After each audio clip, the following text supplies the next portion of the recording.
Hi friends, wifi study .com आप में आप सभी का वेलकम है। और ये वाला जो वीडियो है आपकी डिमांड पर SBI क्लर्क मेंस के लिए स्पेशल हम लोग इसको कर रहे हैं सो दैट आप लोग बेनिफिट उठा सके इसका। आप हमारा अधिक जो भी हमारे एग्ज़ाम से संबंधित मटेरियल हैं उनकी जानकारी प्राप्त करने के लिए आप हमारा वाईफाई स्टडी ऐप डाउनलोड करके भी तैयारी कर सकते हैं और हमारी संबंधित जो सामग्री हैं उसका फ़ायदा उठाकर एग्ज़ाम्स को आसानी से फाइट कर सकते हैं। उन सभी एस्पायरेंट्स का बहुत बहुत शुक्रिया अदा जिन लोगों ने हमारे चैनल्स को सब्सक्राइब कर लिया है और अच्छा फ़ायदा उठा रहे हैं, एग्ज़ाम्स को फाइट कर रहे हैं, एग्ज़ाम में जो आने वाले क्वेश्चंस हैं उनको इजी वे से करेक्ट कर रहे हैं। और जिन लोगों ने अभी तक हमारे चैनल को सब्सक्राइब नहीं किया है वो भी हमारे अपडेट्स के लिए, हमारी वीडियो इत्यादि के लिए हमारे चैनल को सब्सक्राइब करना ना भूलें। Questions out of total 53 it means 89%, अर्थात ग्राफ बढ़ता ही जा रहा है। आपके लिए हम अच्छे से अच्छे कोशिश कर रहे हैं। यहाँ पर भी जो भी including all the shifts were asked from current affairs, हमारी करंट अफेयर्स .wifi-study.com से क्वेश्चंस आए हैं और एग्जाम का नाम था UIIC-AO के पेपर में। आप इसके लिए अगर आपको कहीं कोई डाउट होता है तो हमारे पहले की वीडियोज, हमारी करंट अफेयर्स की स्टडी कर सकते हैं। आपको अंदाजा लग जाएगा कि वहाँ से ऐसे कैसे क्वेश्चन उठ करके आए हैं। हम कुछ क्वेश्चंस का यहाँ समावेश दे रहे हैं जो आपके लिए अति महत्वपूर्ण है एग्जाम की दृष्टि से। आप हमारे करंट अफेयर्स से रिलेटेड अगर कोई भी जानकारी चाहते हैं तो आप सिंपल वे से करंट अफेयर्स .wifi-study.com पर जाइएगा। यहाँ से आप लोगों को अगर डेली कैप्सूल की जानकारी करनी है तो कैप्सूल पे जाइएगा, अगर आप क्विज सोल्व करना चाहते हैं तो क्विज पे जाइएगा, और अगर आप वीडियो का स्टडी करना चाहते हैं, वीडियो सुनना चाहते हैं, देखना चाहते हैं तो वीडियो पर क्लिक कर सकते हैं। और इसके साथ साथ हमारी करंट अफेयर्स की जो मैगजीन है हार्ड कॉपी वो भी 6 शहरों में उपलब्ध है और जल्दी पूरे इंडिया में उपलब्ध होने जा रही है, वो भी आप लोग प्राप्त कर सकते हैं। तो आज का ये जो वीडियो पूरी तरीके से हमारा आप लोगों के लिए समर्पित है और इस करंट अफेयर्स में उन क्वेश्चंस का समावेश है जो आपके आने वाली एग्जाम्स के लिए इम्पोर्टेंट है। तो आप लोग जो भी बैंक में अपियर हो रहे हैं, बैंक PO से रिलेटेड एग्जाम्स में जो भी हैं वो लोग इसको बड़े ध्यान से सुनेगा, बहुत ही उपयोगी साबित होगा ये आपके लिए। देखिएगा ये वाला सवाल, न्यूयॉर्क के मेयर ने 14 अप्रैल को बिंदेश्वरी पाठक दिवस घोषित किया। और यहाँ से पहले मैं आपको बताना चाहूँगा कि हमारा जो सवाल है पहले उसको सुनेगा, फिर जब मैं रिपोर्ट के बारे में बताऊँ, डिटेल्स बताऊँ, सो दैट आपको गैस करना है कि इसका जवाब क्या होना चाहिए। सवाल है, किस तारीख को न्यूयॉर्क में बिंदेश्वर पाठक दिवस के रूप में घोषित किया है। अब हमारा सवाल ये है तो हम देखते हैं, न्यूयॉर्क शहर ने एक अनूठे सम्मान के तौर पर इस साल 14 अप्रैल को बिंदेश्वरी पाठक दिवस घोषित किया है। न्यूयॉर्क के मेयर ने भारतीय सामाजिक कार्यकर्ता और सुलभ इंटरनेशनल के संस्थापक बिंदेश्वरी पाठक के सबसे अमानवीय स्थिति में काम करने वाले लोगों के जीवन को सुधारने की दिशा में दिए गए योगदान को मान्यता देते हुए ऐसा किया। तो ये रिपोर्ट जानने के बाद आप लोग इजी वे से इस क्वेश्चन का आंसर दे सकते हैं। तो हमारा आंसर होगा 14 अप्रैल।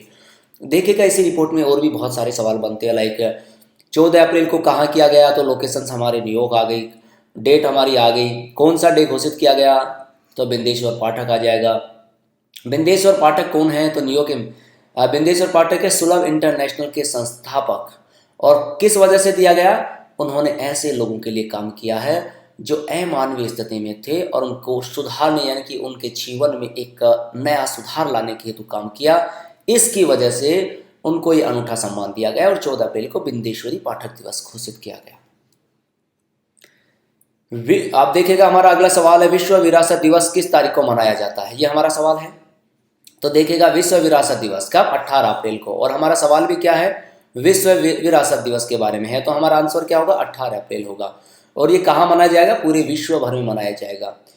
और इसको मनाने का जो उद्देश्य है वो क्या है, स्मारक और स्थलों हेतु 18 अप्रैल को मनाया अंतर्राष्ट्रीय दिवस है, यानी कि स्पेशल किसके लिए, स्मारक और स्थलों के लिए मनाया जाता है। और 2016 का जो विश्व विरासत दिवस मनाया जा रहा है इसकी थीम है खेल की विरासत। बहुत ही इंपॉर्टेंट है ये क्वेश्चन भी कि जो 2016 की थीम क्या रखी गई विश्व विरासत दिवस पर, तो खेल की विरासत। अगला है, विश्व प्रेस स्वतंत्रता सूचकांक में भारत 2016 के अनुसार कौन सी रैंक पर है, अर्थात 2016 में भारत की रैंक क्या है। तो देखिएगा भारत विश्व प्रेस स्वतंत्रता सूचकांक में 133वें स्थान पर। फिर आता है भारत को ताजा वार्षिक विश्व प्रेस स्वतंत्रता सूचकांक में 180 देशों में 133वां स्थान मिला है। कई बार अगर सवाल पूछ लिया जाए कि कितने देश थे या कितने देशों की काउंटिंग हुई या कितने देशों ने पार्टिसिपेट किया, तो यहाँ पर ये वाला जो आकलन किया गया है वो 180 कंट्रीज है, अर्थात 180 देश हैं और भारत का स्थान कौन सा है 133वां। सो आपका आंसर भी क्या आ जाएगा 133 हमारा करेक्ट आंसर हो जाएगा। देखिएगा वर्ष 2016 का विश्व प्रेस स्वतंत्रता सूचकांक रिपोर्ट्स, ये जो दिया है वो किसने दिया, रिपोर्टर्स विदाउट बॉर्डर्स ने जारी की है। अगर ये पूछ लिया जाए कि विश्व प्रेस स्वतंत्रता सूचकांक है वो इसका कैलेंडर या ये इसका किसने जारी किया है, तो किसने जारी किया, रिपोर्टर्स विदाउट बॉर्डर्स ने ये सूचकांक जारी किया है और इसके अकॉर्डिंग भारत का स्थान 133 है। कितने देशों में, 180 देशों में से है। फिनलैंड को इस सूचकांक में लगातार छठे साल शीर्ष स्थान पर रखा गया है। ये भी इंपॉर्टेंट क्वेश्चन बनता है कि ऐसा कौन सा देश है जो नंबर 1 पर है, तो हमारा आंसर होगा फिनलैंड। और ऐसा कौन सा देश है जो लगातार 6 साल से है, तो फिनलैंड। या यूं कहें कि कितने साल हो गए लगातार फिनलैंड को, तो 6 साल से वो नंबर 1 पर बना हुआ है। यूरोप मलेरिया उन्मूलन करने वाला विश्व का पहला क्षेत्र बना WHO की रिपोर्ट के अनुसार। और हमारा सवाल है कौन सा क्षेत्र पूरी तरह से मलेरिया को खत्म करने वाला दुनिया का पहला क्षेत्र बन गया है, तो यहां पर देखिएगा विश्व स्वास्थ्य संगठन WHO ने यह घोषणा की है कि यूरोपियन क्षेत्र मलेरिया का प्रसार रोकने वाला पहला विश्व का पहला क्षेत्र बन गया है। तो यहां पर हमारा करेक्ट आंसर होगा यूरोप। और ये रिपोर्ट किसने जारी की है, WHO ने। WHO क्या है, WHO है विश्व स्वास्थ्य संगठन। अगला हमारा सवाल है रक्षा पर व्यय के मामले में भारत की रैंक क्या है। रक्षा सौदों के मामले में बात कर रहे हैं हम, तो यहां देखिएगा भारत रक्षा सौदे पर चौथे स्थान पर। 2016-17 के बजट में रक्षा खर्च में 13.1% की वृद्धि के साथ ही भारत का रक्षा पर खर्च करने वाला चौथा बड़ा देश बन गया है। भारत पिछले वर्ष छठे स्थान पर था, लेकिन इस वर्ष रूस व सऊदी अरब ने अपने रक्षा खर्च में कटौती की, जिसकी वजह से भारत चौथे स्थान पर आ गया। तो देखिएगा सबसे पहले तो हमारे इंपॉर्टेंट सवाल पे चलते हैं, जो हमारा सवाल हमने किया था आपसे। तो उस सवाल का जो आंसर होगा वो कौन सा होगा, 4, अर्थात रक्षा व्यय के मामले में भारत की रैंक क्या है, नंबर 4 है। ये किसके अकॉर्डिंग, 2016-17। अगर हम लोग पिछले साल की बात करें तो भारत का स्थान कौन था, छठा स्थान था। क्लियर। और कितनी फीसदी वृद्धि की है, 13.1% वृद्धि की है। अगला सवाल है कि शहर ने चौथे परमाणु सुरक्षा शिखर सम्मेलन 2016 की मेजबानी की। तो कौन सा शिखर सम्मेलन है, चौथा है। और हम बात कर रहे हैं मेजबानी की कि 2016 में किसने मेजबानी की। देखिएगा चौथा परमाणु सुरक्षा सम्मेलन वाशिंगटन में संपन्न है। परमाणु सुरक्षा पर चर्चा के लिए चौथा परमाणु सुरक्षा सम्मेलन वाशिंगटन में संपन्न हो गया। इस सम्मेलन में 53 देशों के प्रमुख तथा 5 संगठनों के प्रतिनिधि ने भाग लिया। तो प्रतिनिधियों ने भाग लिया तो कितने देशों के, 53 देशों के, और 5 संगठनों के प्रतिनिधियों ने भाग लिया। तो यहां पर हमारा करेक्ट आंसर आ जाएगा हमारे सवाल का वाशिंगटन। मेजबानी किसने की, वाशिंगटन ने की। और अगर सवाल पूछ लिया जाए कि इसमें कितने देशों ने पार्टिसिपेट किया या कितने लोग इसमें सम्मिलित हुए, तो 53 देशों के प्रमुख और साथ ही 5 संगठनों के प्रतिनिधियों ने भाग लिया। अगला सवाल है वैश्विक प्रतिस्पर्धा सूचकांक में भारत की रैंक क्या है। तो यहां पर देखिएगा वैश्विक प्रतिस्पर्धा सूचकांक में भारत की रैंक पूछी जा रही है। हम देखते हैं यहां पर भारत वैश्विक प्रतिस्पर्धा रैंकिंग में 41वें स्थान पर। भारत वैश्विक प्रतिस्पर्धा सूचकांक में अपने स्थिति में सुधार करते हुए 41वें स्थान पर पहुंच गया है। सूची में हांगकांग अमेरिका को पीछे छोड़कर शीर्ष स्थान पर पहुंच गया है। तो सबसे पहले तो हम अपने सवाल का जवाब देते हैं कि पहला हमारा जो सवाल था उसका जवाब निकल करके आ रहा है, बी ऑप्शन होगा 41, कि वैश्विक प्रतिस्पर्धा सूचकांक में भारत का स्थान 41 है। और अगर यहां पर बात करना चाहें सबसे टॉप रैंक की, तो हांगकांग है।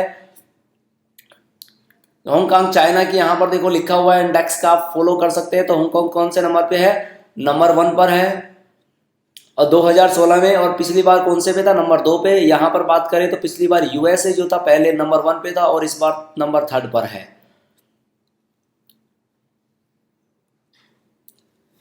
अगला सवाल है कौन सा देश द गुड कंट्री इंडेक्स 2015 में सबसे ऊपर है। तो देखिएगा स्वीडन, दुनिया का सबसे अच्छा देश, यानी कि स्वीडन को क्या किया गया, सबसे अच्छा देश। भारत 70वें नंबर पर। अपना वैश्विक स्तर और ऊपर उठाकर द गुड कंट्री इंडेक्स 2015 नामक सूची में स्वीडन सबसे ऊपर पहुंच गया है। 163 देशों की सूची में भारत 70वें नंबर पर रहा, और बात करें तो 163 देशों की सूची में लीबिया सबसे आखिरी नंबर पर रहा। इस न्यूज में हमारे सामने 3-4 क्वेश्चंस निकल करके आ रहे हैं और प्रत्येक क्वेश्चंस बहुत इंपॉर्टेंट है। अगर बात करें सबसे टॉप की 2015 के द गुड कंट्री इंडेक्स जो हमारा सवाल था, तो हमारा करेक्ट आंसर होगा स्वीडन। अगर सवाल पूछ लिया जाए भारत से संबंधित, तो भारत का स्थान इसमें 70वां है। टू बी क्लियर, अगर बात की जाए यहाँ पर कितने देशों में भारत का स्थान 70वां है, तो 163 देशों में भारत का स्थान 70वें नंबर पर है। और अगर बात करें कि सबसे आखिरी नंबर पर कौन है, तो लीबिया है। कौन सा है, लीबिया। अगला सवाल है, अफगान भारत मैत्री बांध का नाम क्या है? तो देखिएगा, प्रधानमंत्री ने अफगान भारत मित्रता बांध का उद्घाटन किया। प्रधानमंत्री श्री नरेंद्र मोदी ने पश्चिमी अफगानिस्तान के हेरात प्रांत में चिश्त ए शरीफ में अफगानिस्तान के राष्ट्रपति डॉक्टर अशरफ गनी के साथ संयुक्त रूप से अफगान भारत मित्रता बांध का शुभारंभ किया। और बांध का नाम क्या है, सलमा बांध। तो हमारे सवाल का जवाब मिल गया, हमारे सवाल का जवाब होगा सलमा बांध। इसी न्यूज में से इंपॉर्टेंट क्वेश्चंस और भी आपको ये भी ध्यान होना चाहिए, भारत के प्रधानमंत्री कौन है, तो श्री नरेंद्र मोदी। अगर बात करें यहाँ पर हम लोग अफगानिस्तान के राष्ट्रपति की, तो उनका नाम है डॉक्टर अशरफ गनी। और हमारे जिस बांध की बात चल रही है, उस बांध का नाम है सलमा बांध। अगला सवाल है, विश्व पर्यावरण दिवस कब मनाया जाता है? बहुत इंपॉर्टेंट क्वेश्चन है, ज्यादातर एग्जाम्स में पूछ लिया जाता है। पर्यावरण दिवस 2016 5 जून, पर्यावरण दिवस 2016 5 जून को वन्य जीवों के अवैध व्यापार के लिए शून्य सहिष्णुता थीम के साथ मनाया गया। तो देखिएगा, हमारा करेक्ट आंसर निकल करके आ जाएगा 5 जून। और अगर आपसे पूछा जाए कि इस बार जो पर्यावरण दिवस सेलिब्रेट किया गया 5 जून 2016 को, तो उसकी थीम क्या थी? तो इसकी थीम थी वन्य जीवों के अवैध व्यापार के लिए शून्य सहिष्णुता, ये इसकी थीम रही। अगला सवाल है, कौन सा देश वैश्विक शांति सूचकांक 2016 में पहले स्थान पर है? यानी कि सवाल हमें ध्यान से पढ़ना है। शांति सूचकांक में हम बात कर रहे हैं पहले नंबर की। तो देखिएगा, भारत वैश्विक शांति सूचकांक में 141वें नंबर पर, इसलिए भारत तो हो नहीं सकता क्योंकि भारत का नंबर तो कौन सा चला गया, 141वां। भारत को 2016 ग्लोबल पीस इंडेक्स GPI में 141वां स्थान दिया गया। कुल 163 देशों में सीरिया सबसे कम शांतिपूर्ण देश रहा। आइसलैंड को दुनिया के सबसे शांतिपूर्ण देश के रूप में स्थान मिला। तो देखिएगा, अगर हम लोग करें भारत के लेवल पे सवाल की बात करें, तो भारत का स्थान 141वां रहा। बात करें सबसे जो शांति के रूप में पहला नंबर लिया है, वो मिला है आइसलैंड को, इसलिए हमारा करेक्ट आंसर होगा आइसलैंड।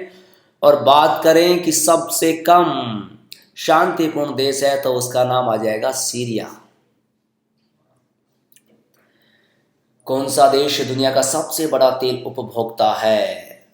तो देखिएगा, भारत दुनिया का तीसरा सबसे बड़ा तेल खपत करने वाला देश। तो भारत तो हो नहीं सकता क्योंकि भारत का नंबर कौन सा चला गया है, तीसरा नंबर चला गया है।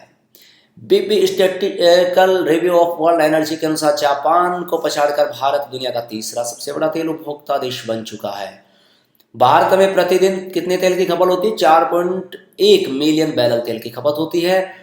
और तेल की खपत के लिहाज से अगर हम लोग बात करें, तो अमेरिका 19.39 मिलियन बैरल प्रतिदिन, जबकि चीन 11.96 मिलियन बैरल प्रतिदिन दूसरे स्थान पर है। तो पहले स्थान पर किसका आ गया? अमेरिका। और दूसरे स्थान पर कौन आ गया? चीन। और तीसरे स्थान पर कौन आ गया? भारत। तो यहाँ पर हमारे करेक्ट आंसर निकल करके आ जाएगा जापान, जो कि नंबर 1 पर है। अगर अपन लोग बात करें तो चीन नंबर 2 पे है, और भारत की बात करें तो नंबर 3 पर है। एशिया प्रशांत क्षेत्र में मैलवेयर से सबसे अधिक प्रभावित देश कौन सा है? तो देखिएगा, पाकिस्तान मैलवेयर संक्रमण सूचकांक 2016 में सबसे ऊपर। पाकिस्तान एशिया प्रशांत क्षेत्र में 19 देशों के मैलवेयर संक्रमण सूचकांक MII 2016 की सूची में सबसे ऊपर है। भारत को 8वें स्थान पर रखा गया है। तो भारत को कौन से स्थान पर? 8वें स्थान पर आ जाएगा भारत का स्थान। और हमारा सवाल पूछा गया सबसे अधिक प्रभावित, तो यहाँ पर हमारा करेक्ट आंसर आ जाएगा पाकिस्तान। पाकिस्तान की राजधानी इस्लामाबाद है और यहाँ की मुद्रा को रुपया के नाम से जाना जाता है। हमारा अगला सवाल है, किस देश में सैन्य अभ्यास एनाकोंडा 16 का आयोजन किया जा रहा है? ये हमारा सवाल है। तो अभ्यास का नाम है एनाकोंडा 16। हम लोग बात करें, नाटो ने अब तक का सबसे बड़ा संयुक्त सैन्य अभ्यास एनाकोंडा 16 पोलैंड में आरंभ किया। और नाटो क्या है? उत्तर अटलांटिक संधि संगठन है नाटो। इसलिए याद रखना कि नाटो क्या है? उत्तर अटलांटिक संधि संगठन। सदस्यों एवं साथी राष्ट्रों ने विशालतम संयुक्त सैन्य युद्धाभ्यास एनाकोंडा 16 पोलैंड में प्रारंभ किया। तो हमारा करेक्ट आंसर क्या निकल कर आ जाएगा? पोलैंड। नाटो की स्थापना 1949 में हुई थी और इसका मुख्यालय ब्रसेल्स में है। अगला सवाल, कौन सा देश अभ्यास मालाबार 2016 का हिस्सा नहीं है? तो यहां पर देखिएगा, मालाबार अभ्यास 2016 की शुरुआत भारत की एक्ट ईस्ट पॉलिसी के अनुरूप और भारत, अमेरिका तथा जापान के बीच बढ़ते हुए संबंधों के कारण भारतीय नौसेना के जहाज सतपुड़ा, सह्याद्री, शक्ति और कीर्च के साथ यूएसएन और जापानी समुद्री सेल्फ डिफेंस फोर्स JMSTF के साथ एक्स मालाबार 16 के 20वें संस्करण में भाग ले रहे हैं। तो देखिएगा यहाँ पर हमारा जो सवाल था वो क्या था? कौन सा देश अभ्यास मालाबार 2016 का हिस्सा नहीं है? तो यहाँ पर देखिएगा आप इजी वे से गैस लगा सकते हैं। भारत, अमेरिका तथा जापान के बढ़ते हुए समुद्रों के कारण भारतीय नौसेना के जहाज सतपुड़ा से यूएसएन और जापानी समुद्री सेल्फ डिफेंस फोर्स के साथ एक्स मालाबार के संस्करण में भाग ले रहे हैं। तो तीनों देशों का नाम आ गया, 1, 2 और 3। अब बच कौन सा गया? चीन। तो यहां पर हमारा आंसर क्या हो जाएगा? चीन। कौन सा देश वनों की कटाई पर प्रतिबंध लगाने वाला दुनिया का पहला देश बन गया है? तो वनों की कटाई रोकने वाला नॉर्वे पहला देश बन चुका है। तो यहाँ पर वनों की कटाई रोकने वाला नॉर्वे पहला देश बन गया। नॉर्वे देश की प्रतिज्ञा के अनुसार नॉर्वे के सांसदों ने भी यह प्रतिबद्ध कमिटमेंट किया है कि देश की सार्वजनिक खरीद नीति को वनों की कटाई रोकने लायक बनाया जाएगा। तो यहाँ पर हमारा करेक्ट आंसर आ जाएगा नॉर्वे। संयुक्त राष्ट्र की खुश राष्ट्रों की 156 देशों की सूची में भारत कौन से स्थान पर है? कौन से राष्ट्र खुश राष्ट्रों की सूची में? और कितने देशों की सूची बनी थी? 156। तो भारत का स्थान कौन सा है देखते हैं। खुश राष्ट्रों के 156 देशों की सूची में भारत पिछले साल के मुकाबले एक स्थान नीचे खिसककर 118वें स्थान पर आ गया। तो इसका मतलब पिछले साल कौन से स्थान में था? 117वें था। तो कहने का मतलब पिछले साल के मुकाबले अब कौन सा भी आ गया? 118वें पे चला गया है। इस सूची में डेनमार्क स्विट्जरलैंड को पछाड़कर, ध्यान से सुनेगा, इस सूची में डेनमार्क स्विट्जरलैंड को पछाड़कर सबसे कुछ देशों की सूची में शीर्ष पे पहुंच गया है। तो सबसे ऊपर कौन गया? डेनमार्क। और भारत की बात करें तो भारत कौन से नंबर पर है? 118वें पर। भारत इंडोनेशिया संयुक्त प्रशिक्षण अभ्यास की बात करें तो भारत इंडोनेशिया संयुक्त सैन्य अभ्यास किस नाम से जाना जाता है? तो देखिएगा, भारत इंडोनेशिया संयुक्त प्रशिक्षण अभ्यास करोड़ शक्ति फोर संपन्न है। दोनों देशों के बीच 13 दिन तक चलने वाले संयुक्त सैन्य अभ्यास के इस चौथे संस्करण का आयोजन इंडोनेशिया के मैकेलोंग में 10 से 23 मार्च 2016 के बीच किया गया। पहली बार साल 2012 में, तो देखिएगा ये भी इंपॉर्टेंट चीज है, पहली बार 2012 में भारत में इसका आयोजन किया गया था। इसके दूसरे संस्करण का आयोजन 2013 में इंडोनेशिया, तीसरे संस्करण का आयोजन व 2014 में भारत में किया गया। इंडोनेशिया की राजधानी जकार्ता है, मुद्रा रुपया है, राष्ट्रपति जोको विडोडो हैं। और बात कर रहे थे हम हमारे सवाल की, तो रिपोर्ट पढ़ने के बाद आपका आंसर इजी वे से आ गया होगा। हमारा करेक्ट आंसर निकल कर आ जाएगा गरुड़ शक्ति के नाम से इसको जाना जाता है। तो कौन सा शक्ति है? गरुड़ शक्ति। तो हमारा आंसर नंबर 3 यहाँ पे क्लियर हो गया, जैसा कि आप लोगों ने यहाँ देखा था, गरुड़ शक्ति फोर संपन्न। बायोस्फीयर रिजर्व पर चौथी वर्ल्ड कांग्रेस कहाँ शुरू की गई? ये है बायोस्फीयर रिजर्व कांग्रेस कहाँ शुरू की गई, ये हमारा सवाल है। तो देखिएगा, बायोस्फीयर रिजर्व पर चौथी वर्ल्ड कांग्रेस लीमा में 22वें रिजर्व पर चौथी वर्ल्ड कांग्रेस पेरू की राजधानी लीमा में हुई। तो एक बात और ध्यान में हो गई कि पेरू, और पेरू की राजधानी का क्या नाम है? लीमा। यह बैठक 17 मार्च तक चली था। इसमें सतत विकास के विभिन्न लक्ष्यों पर चर्चा हुई। यह विभिन्न देशों के प्रतिनिधियों, समुदायों, रिजर्व एजेंसियों तथा यूनेस्को के बीच आयोजित होने वाली एक बैठक है। राजधानी लीमा है, कहाँ की राजधानी है? पेरू की। मुद्रा न्यूवो सोल है और राष्ट्रपति का नाम है ओलंटा हुमाला। यहाँ के प्रधानमंत्री का नाम है पेड्रो कैट्रियानो। और हमारा जो सवाल था उसका आंसर निकल करके आ जाएगा लीमा। अगला सवाल है, अंतरराष्ट्रीय श्रमिक दिवस कब मनाया जाता है? तो देखिएगा, अंतरराष्ट्रीय श्रमिक दिवस हर साल 1 मई को मनाया जाता है। इसके महत्व को उजागर करने के लिए, श्रमिकों के महत्व को उजागर करने के लिए सेलिब्रेट होता है। अंतरराष्ट्रीय श्रम दिवस 2016 की अगर थीम की बात करें तो रखी गई अंतरराष्ट्रीय श्रम आंदोलन मनाना है। तो हमारा जो सवाल है उसका आंसर क्या होगा? 1 मई।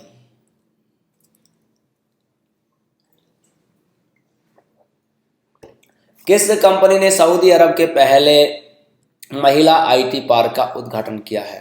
तो यहाँ पे कंपनी की बात की जा रही है।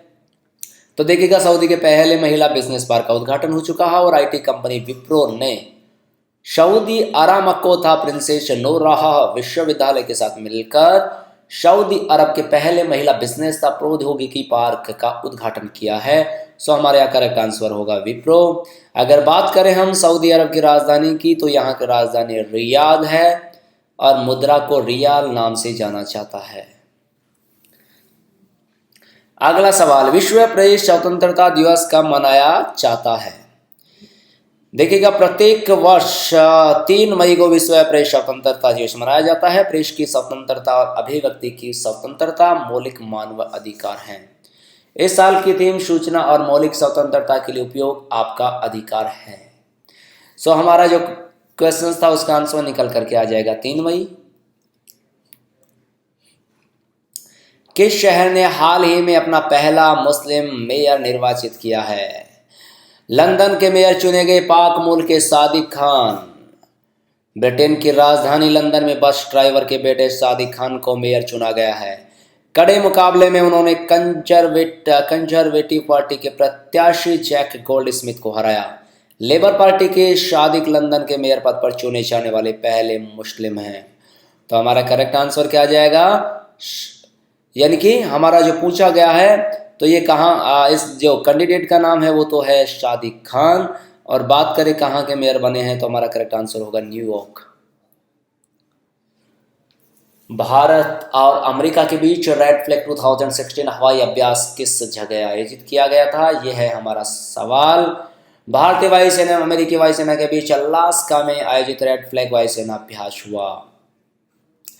कोप थंटर अभ्यास के बाद रेड फ्लैग वायुसेना अभ्यास का आरंभ 28/2016 को हुआ, जिसमें भारतीय वायुसेना, अमेरिकी वायुसेना, अमेरिकी नेवी भाग लेती है।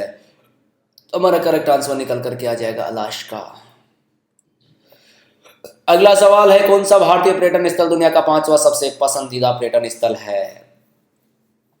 दुनिया के 7 अजूबों में शामिल ताजमहल को सैलानियों की 5 सबसे पसंदीदा जगहों में से एक माना गया है। पर्यटन से जुड़े ट्रिप एडवाइजर ने लोकप्रियता के लिहाज से ताजमहल को एशिया में दूसरे और भारत में पहले स्थान पर माना है।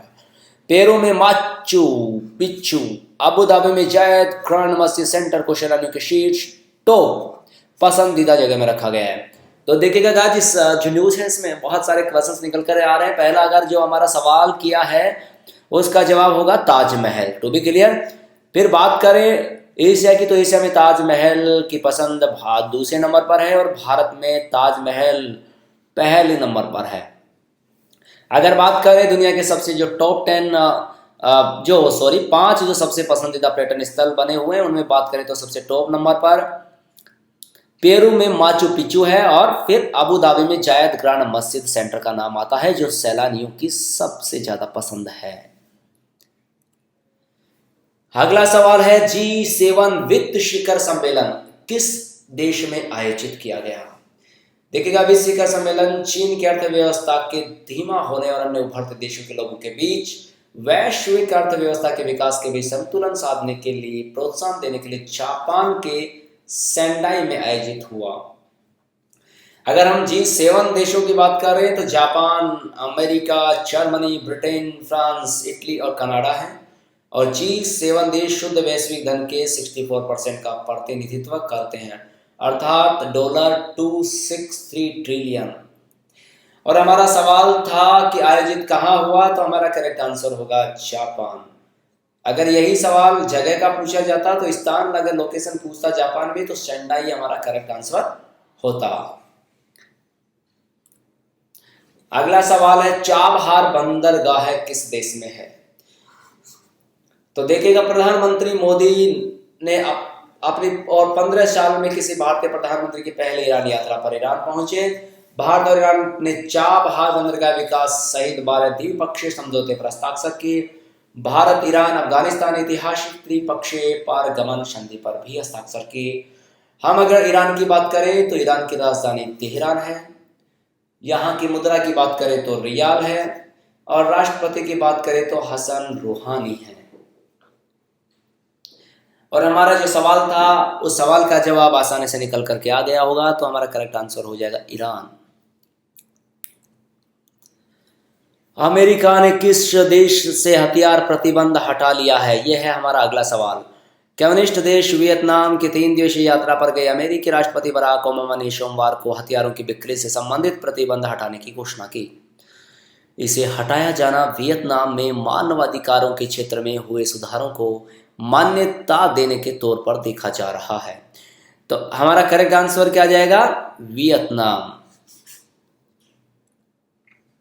अगला सवाल है विश्व मानवीय शिखर सम्मेलन 2016 का आयोजन किस शहर में किया गया? तो देखिएगा, 2 दिवसीय विश्व मानवीय शिखर सम्मेलन 23 से 24 मई 2016 को तुर्की के इस्तांबुल में आयोजित किया गया, जिसका उद्घाटन संयुक्त राष्ट्र महासचिव बान की मून ने किया। तो हमारा सवाल जो था उसका करेक्ट आंसर निकल करके आने वाला है इस्तांबुल, अर्थात। और इस्तांबुल कौन से में, कहाँ पर है? तुर्की में है। और बात करें इसमें एक और इम्पोर्टेंट क्वेश्चन निकल करके आ रहा है कि संयुक्त राष्ट्र महासचिव कौन है? तो बान की मून। डेजर्ट ईगल किस देश के साथ भारतीय वायुसेना का एक द्विपक्षीय व्यायाम है? यह है हमारा अगला सवाल। तो देखिएगा, भारत और संयुक्त अरब अमीरात की बात करें यहाँ पर, अर्थात UAE के मध्य द्विपक्षीय वायुसेना अभ्यास एक्स डेजर्ट ईगल 2 24 मई 2016 से 3 जून 2016 तक अल धाफरा एयरबेस पर चल रहा है। इस अभ्यास में भारतीय वायुसेना का Su-30 MKI और संयुक्त अरब अमीरात का मिराज 2009 F-16 भाग ले रहे हैं। और हमारा सवाल था भारतीय वायुसेना का द्विपक्षीय व्यायाम किसके साथ में है? तो यहाँ पर करेक्ट आंसर आ जाएगा UAE।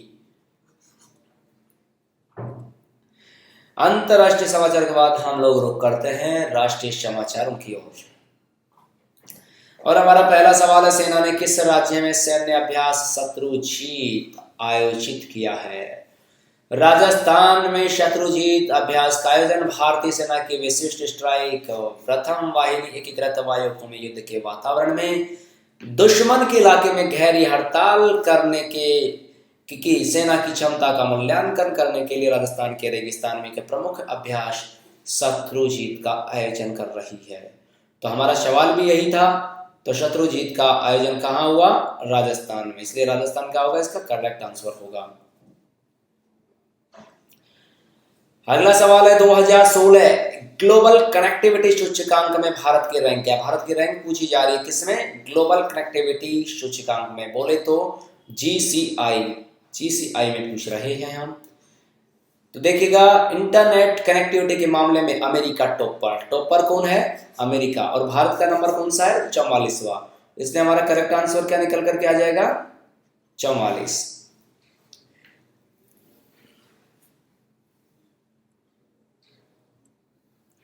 अगला सवाल है भारत का पहला मध्यस्थता केंद्र किस शहर में स्थापित किया गया?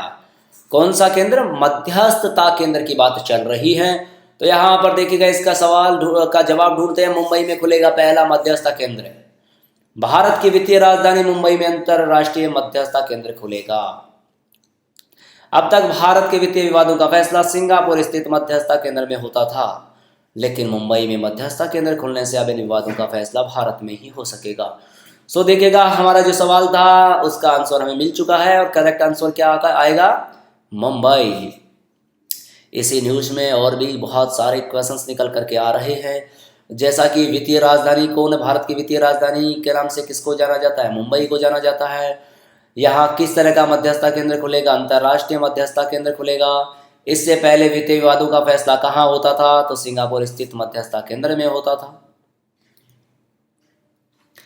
अगला सवाल है 5 अप्रैल 2016 को लॉन्च की गई भारत की सबसे तेज ट्रेन का नाम क्या है।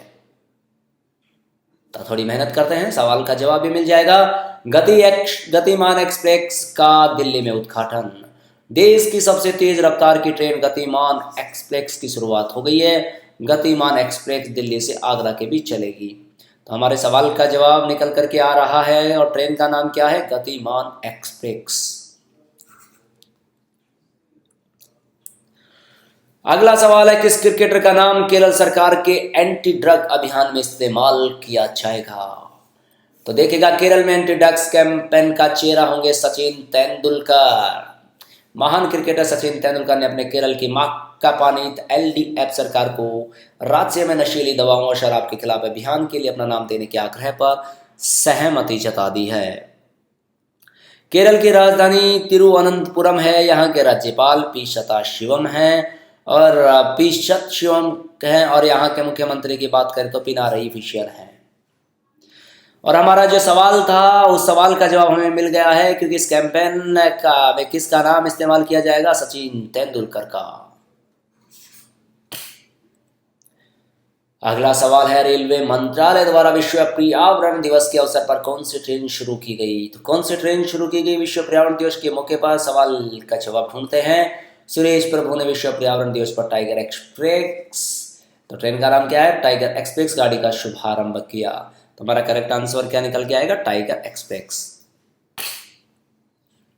चंपारण सत्याग्रह एक्सप्रेस किस राज्य में शुरू की गई है, यह है हमारा अगला सवाल। तो देखिएगा इस सवाल का जवाब क्या होगा, बिहार में शुरू हुई सत्याग्रह एक्सप्रेस। रेल मंत्री ने बिहार में बापूधाम मोतिहारी से दिल्ली के लिए चंपारण सत्याग्रह एक्सप्रेस के नाम से नई ट्रेन सेवा शुरू की है। तो हमने जो सवाल किया था उसका जवाब आप इजीली से दे सकते हैं और हमारा करेक्ट आंसर रहेगा बिहार। बात करें तो ये कहां से चलने वाली है, बापूधाम मोतिहारी से दिल्ली के लिए। अगला सवाल है किस राज्य सरकार ने समूचे राज्य में सेना की वर्दी बेचे जाने पर प्रतिबंध लगा दिया है। तो देखिएगा पंजाब में सेना की वर्दी की बिक्री पर रोक। पंजाब सरकार ने समूचे राज्य में सेना की वर्दी बेचे जाने पर प्रतिबंध लगा दिया है।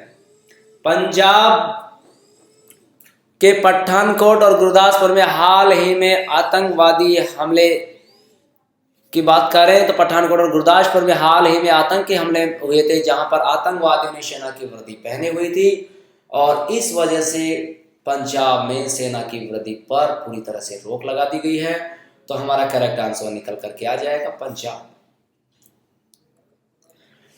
आसियान प्लस बहुराष्ट्रीय फील्ड प्रशिक्षण अभ्यास एक्सफोर्स 18 पुणे में संपन्न हुआ। पहले हम सवाल की तरफ नजर दौड़ाते हैं। सैन्य अभ्यास फोर्स 18 किस स्थान पर संपन्न हुआ। तो जैसा कि हमने रिपोर्ट में देखा, या कहां पर संपन्न हुआ, पुणे में हुआ। इसकी थीम की बात करें, इसकी थीम है ह्यूमैनिटेरियन माइन एक्शन तथा पीस कीपिंग ऑपरेशनल, ये इसकी थीम रखी गई है। अगला सवाल है देश का सबसे स्वच्छ रेलवे स्टेशन किस शहर का है। तो यहां पर बात करते हैं सूरत देश का सबसे स्वच्छ रेलवे स्टेशन वाराणसी फिसड्डी। गुजरात की सूरत और राजकोट देश के 2 सबसे स्वच्छ रेलवे स्टेशन हैं। टॉप 10 की सूची में गुजरात का वडोदरा स्टेशन 8वें नंबर पर रहा।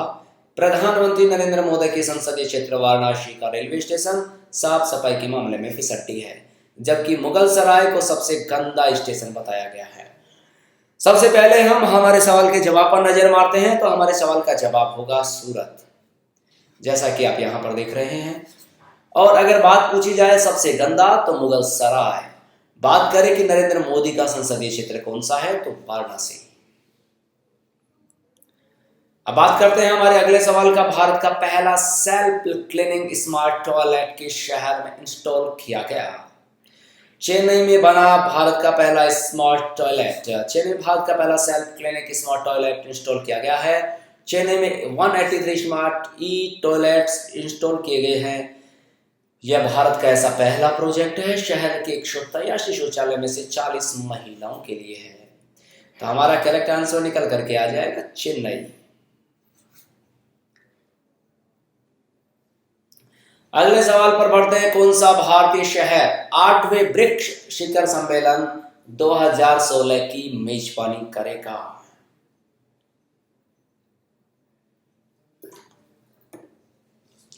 देखिएगा, दुनिया के 5 देशों के प्रभावशाली समूह है। ब्रिक्स का 8वां सम्मेलन इस साल अक्टूबर में गोवा में होगा। विदेश मंत्री सुषमा स्वराज ने इसकी घोषणा की। इस समय ब्रिक्स समूह की अध्यक्षता भारत के पास है। अध्यक्षता किसके पास है? भारत के पास है।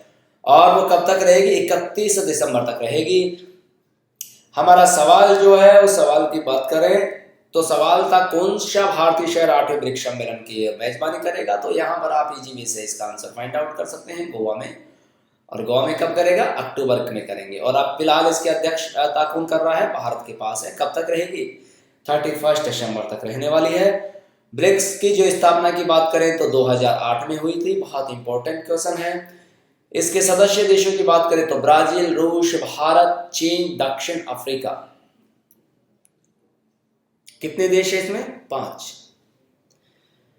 अगला सवाल है, निम्न में से कौन फॉर्च्यून 50 नेताओं की सूची में शामिल एकमात्र भारतीय नेता है?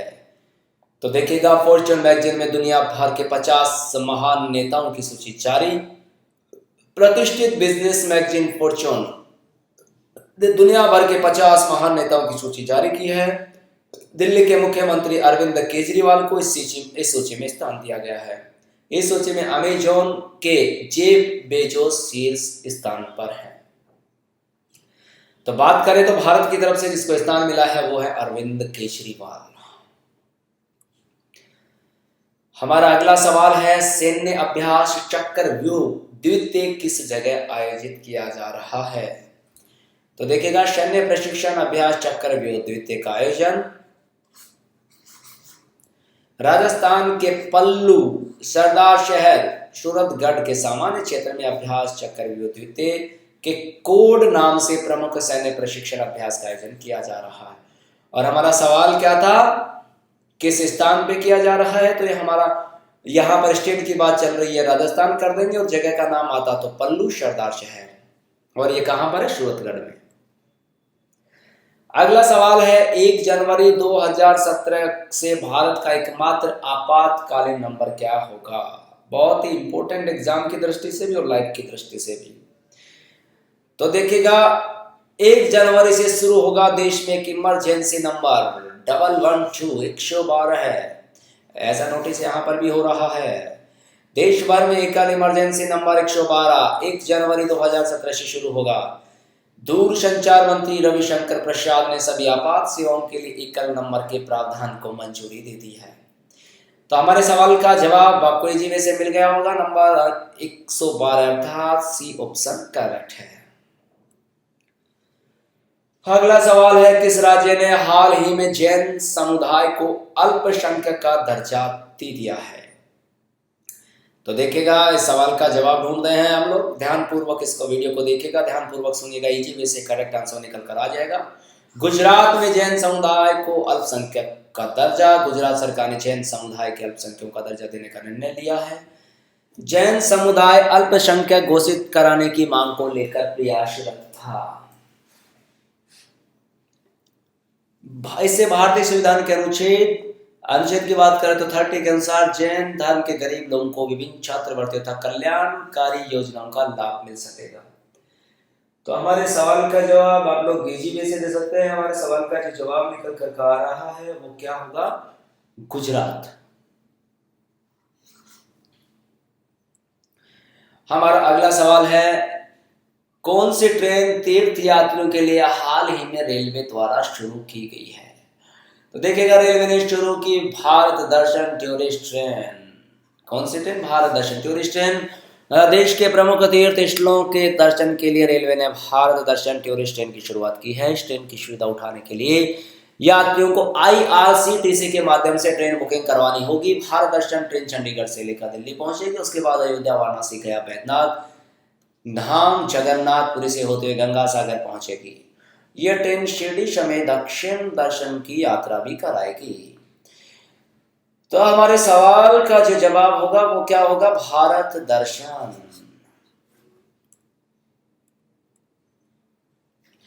अगला सवाल है, पंचवर्षीय योजना की जगह आने वाले विजन दस्तावेज की समय अवधि क्या होगी? तो यहां पर देखिएगा, पंचवर्षीय योजना के स्थान पर 15 साल का दृष्टिपटल लाने की तैयारी है। सरकार ने पिछले 6 दशक से चल रही पंचवर्षीय योजनाओं के स्थान पर अब 15 वर्षीय दृष्टिपटल लाने की तैयारी की है।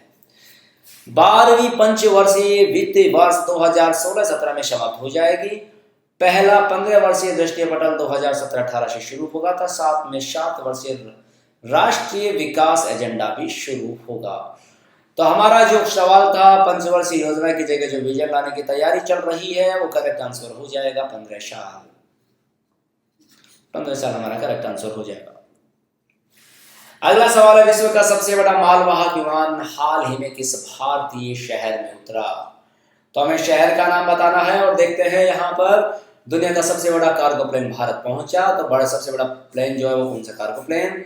बड़े मालवाहक विमान है ये जो कार्गो प्लेन जो है, अर्थात ये जो मालवाहक विमान है, ये इसका नाम क्या है?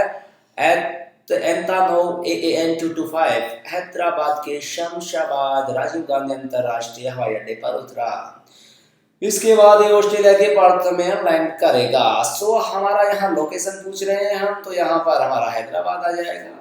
और अगर इसमें वैसे लोकेशन दी हुई होती शमशाबाद, तो हम हैदराबाद की जगह शमशाबाद होता, तो एट दैट मोमेंट अपन लोग क्या करते थे? शमशाबाद राजीव गांधी अंतरराष्ट्रीय हवाई अड्डा। ओके, अगला सवाल है, अक्षय ऊर्जा में निवेश आकर्षित करने में तीसरे स्थान पर भारत के रैंक क्या है? तो भारत की रैंक की बात करें अक्षय ऊर्जा के मामले में, तो देखिएगा, अक्षय ऊर्जा में निवेश आकर्षित करने में तीसरे स्थान पर भारत। कौन से स्थान पर? तीसरे स्थान पर। एक ताजा रिपोर्ट के अनुसार अक्षय ऊर्जा क्षेत्र में देश के आकर्षण संबंधी सूचकांक में भारत तीसरे स्थान पर है। कौन से स्थान पर है? तीसरे स्थान पर। इसे पहले और दूसरे स्थान पर क्रमशः अमेरिका, चीन है। तो पहले पर कौन है? अमेरिका, और दूसरे पे कौन है? चीन। अगला सवाल है, स्वच्छ कार्यालय अभियान के कितने दिनों के लिए शुरू किया गया है? तो ये जो है पूरे देश में 15 दिवस से स्वच्छ कार्यालय अभियान की शुरुआत की गई। तो हमारा करेक्ट आंसर होगा 15। अगला सवाल है, किस पार्टी ने असम विधानसभा चुनाव में जीत हासिल की है? तो देखिएगा, असम में बात करें तो भारतीय जनता पार्टी पहली बार सत्ता में आई है। तो हमारा करेक्ट आंसर होगा भारतीय जनता पार्टी। और अगर बात करें तो 126 में से 87 सीटें जीत हासिल करने में कामयाब रही है भारतीय जनता पार्टी। केरल में वाम पार्टी ने चुनाव जीता, और वाम पार्टी, अगर तमिलनाडु की बात करें तो एक बार फिर से अन्ना द्रमुक ने सत्ता बरकरार रखी है। और पश्चिम बंगाल में बात करें तो ममता बनर्जी ने सत्ता को बरकरार रखा है। पंडुचेरी की बात करें तो कांग्रेस और धर्म गठबंधन ने NR कांग्रेस को हराया। अगला सवाल है, कौन सा शब्द विकलांग व्यक्तियों के मंत्रालय में मौजूदा शब्द विकलांग की जगह लेगा? बहुत ही इंपॉर्टेंट सवाल है। देखिएगा, the department of empowerment of persons with disability, ये सब हिंदी में दिव्यांग जन सशक्तिकरण विभाग के नाम से जाना जाएगा। तो क्या नाम रखा जाएगा? दिव्यांग जन, अर्थात दिव्यांग का करेक्ट आंसर होगा। अगला सवाल है, अपनी उपलब्धियों को दर्शाने के लिए रेलवे के द्वारा कौन सा कार्यक्रम शुरू किया गया है? यह है हमारा अगला सवाल। तो इस सवाल के बारे में हम लोग चर्चा करते हैं। देखिएगा, मोदी सरकार ने 2 साल पूरे होने के मौके पर रेल मंत्रालय ने रेल हम सफर सप्ताह के तौर पर हर दिन अपनी उपलब्धियां बताएगा। तो कौन सा है? रेल हम सफर सप्ताह है। अगला सवाल है, भारत में पहली बुलेट ट्रेन किस साल से चलेगी? बुलेट ट्रेन, तो देखिएगा, भारत में पहले बुलेट ट्रेन 2023 में दौड़ने लगेगी, जिससे इस उपमहाद्वीप में ट्रेन परिचालन के क्षेत्र में एक नए युग का सूत्रपात होगा। तो देखिएगा, इस बुलेट ट्रेन के बारे में चर्चा करें तो मुंबई और अहमदाबाद के बीच की 508 किलोमीटर की दूरी करीब 2 घंटे में पूरी करने की संभावनाएं हैं।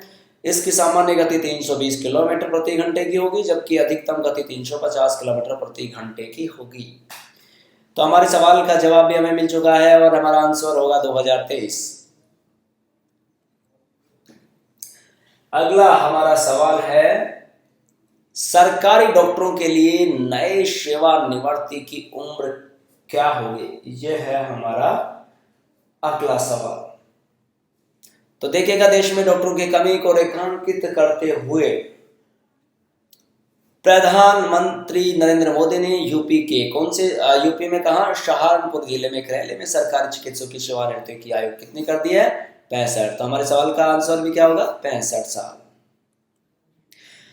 राष्ट्रीय समाचारों के बाद अब हम रुक लेते हैं व्यापार और बैंकिंग से संबंधित खबरों की ओर।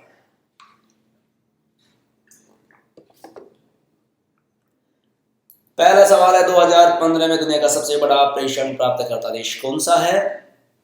तो यहां पर देखिएगा हमारा जो करेक्ट आंसर निकल करके आने वाला है, 2015 में भारत दुनिया का सबसे बड़ा प्रेषण प्राप्तकर्ता। विश्व बैंक की रिपोर्ट के अनुसार भारत पिछले साल से $1 अरब की गिरावट के बावजूद 2015 में दुनिया का सबसे बड़े प्रेषण प्राप्तकर्ता के रूप में उभरा है। तो हमारा करेक्ट आंसर क्या होगा? भारत। अगला सवाल है, मसाला बॉन्ड की नई परिपक्वता अवधि क्या होगी? बहुत इंपॉर्टेंट सवाल है।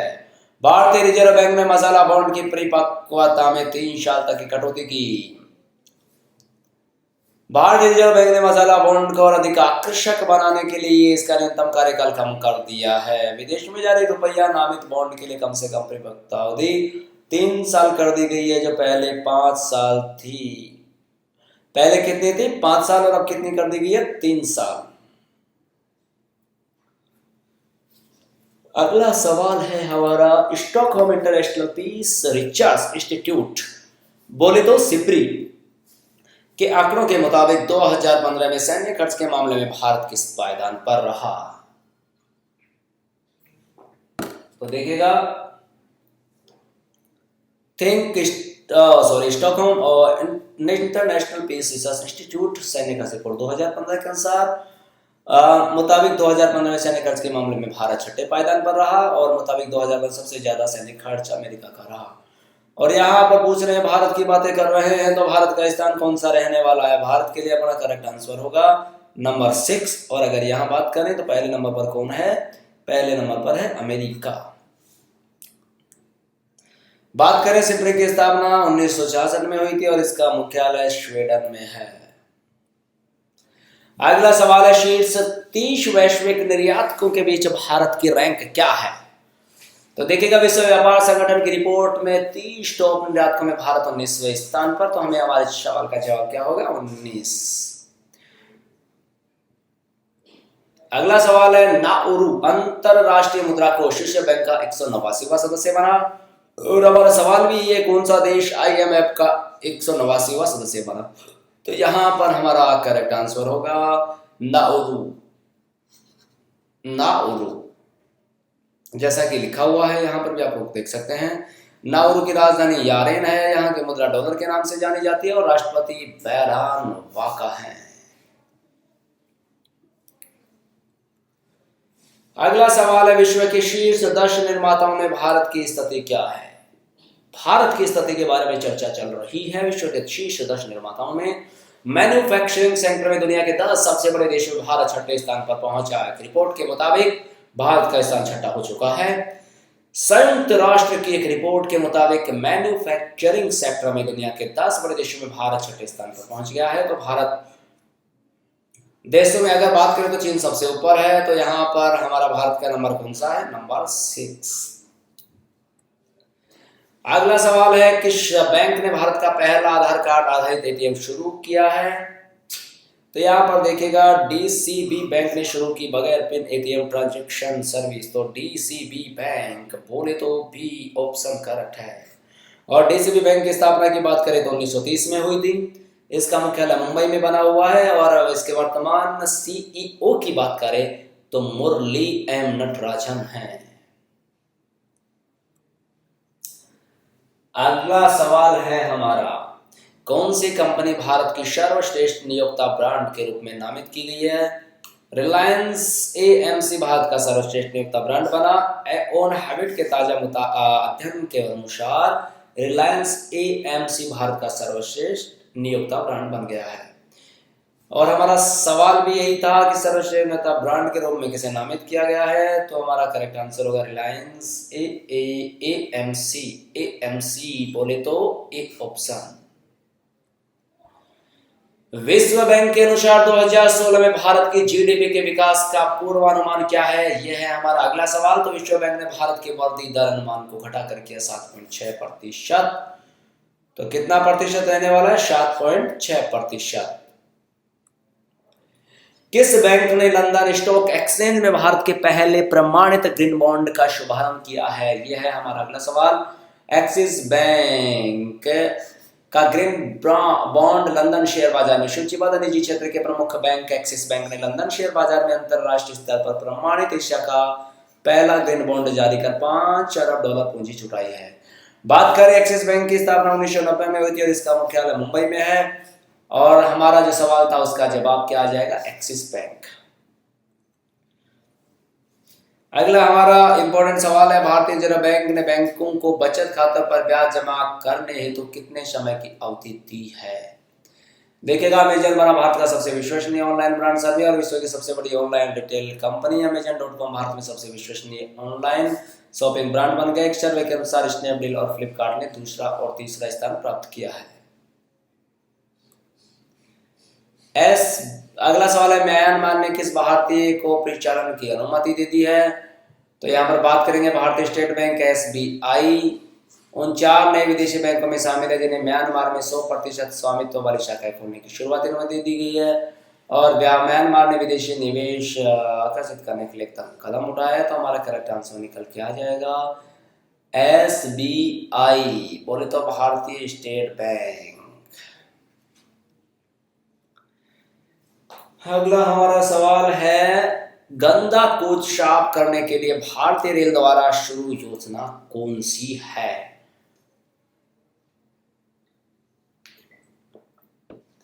देखिए, रेल मंत्री सुरेश प्रभु ने शुरू की क्लीन माई कोच योजना।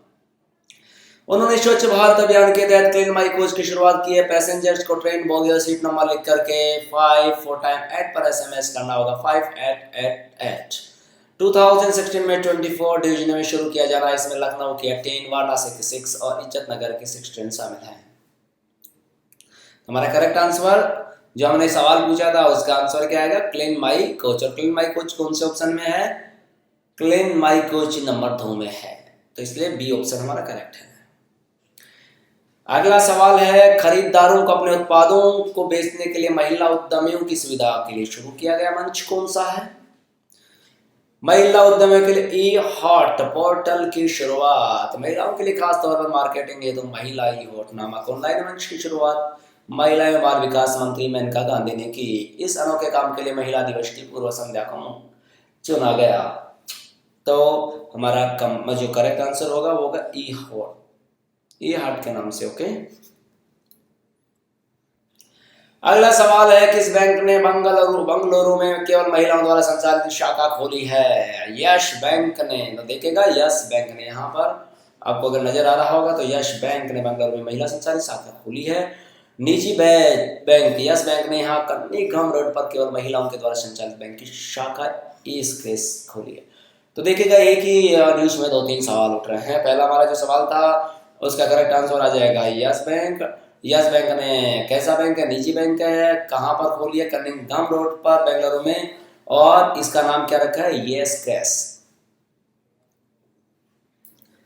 अगला सवाल है, अंतरराष्ट्रीय मुद्रा कोष अपने पहले एशियाई डाटा शेयरिंग केंद्र की स्थापना कहाँ करेगा? यह है हमारा सवाल। तो देखिएगा, यहाँ पर IMF भारत में बनाएगा डाटा शेयरिंग। IMF भारत में बनाएगा डाटा शेयरिंग केंद्र। अंतरराष्ट्रीय मुद्रा कोष एशिया में अपना पहला डाटा शेयरिंग सेंटर भारत में स्थापित करेगा। इस समझौते पर IMF की प्रबंध निदेशक क्रिस्टीन लैगार्ड और भारत के प्रधानमंत्री नरेंद्र मोदी ने हस्ताक्षर करेंगे। IMF की स्थापना 1945 में हुई थी। मुख्यालय वाशिंगटन DC में है और प्रबंध निदेशक क्रिस्टीन लैगार्ड है। और हमारा सवाल है, एशियाई डाटा शेयरिंग केंद्र की स्थापना कहाँ करेगा? तो कहाँ करेगा? भारत में करेगा। ओके, अगला सवाल, भारतीय स्वर्ण सिक्के बेचने वाली पहली बैंक कौन सी है? किसके स्वर्ण सिक्के?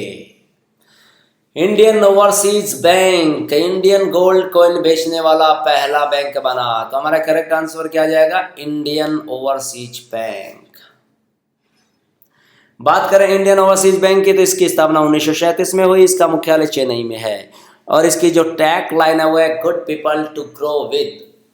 इसके सीईओ की बात करें तो आर कोटीश्वरन। अगला सवाल देखते हैं, नकली माल के निर्यात में भारत की रैंक क्या है? यह है हमारा अगला सवाल। तो देखिएगा, नकली सामान के निर्यात में भारत 5वें स्थान पर है और चीन सबसे ऊपर है। वैश्विक स्तर पर नकली सामान के निर्यात में भारत का स्थान 5वां है और हमारा सवाल भी हमसे ये जानना चाहता है कि भारत की रैंक क्या है? 5वीं।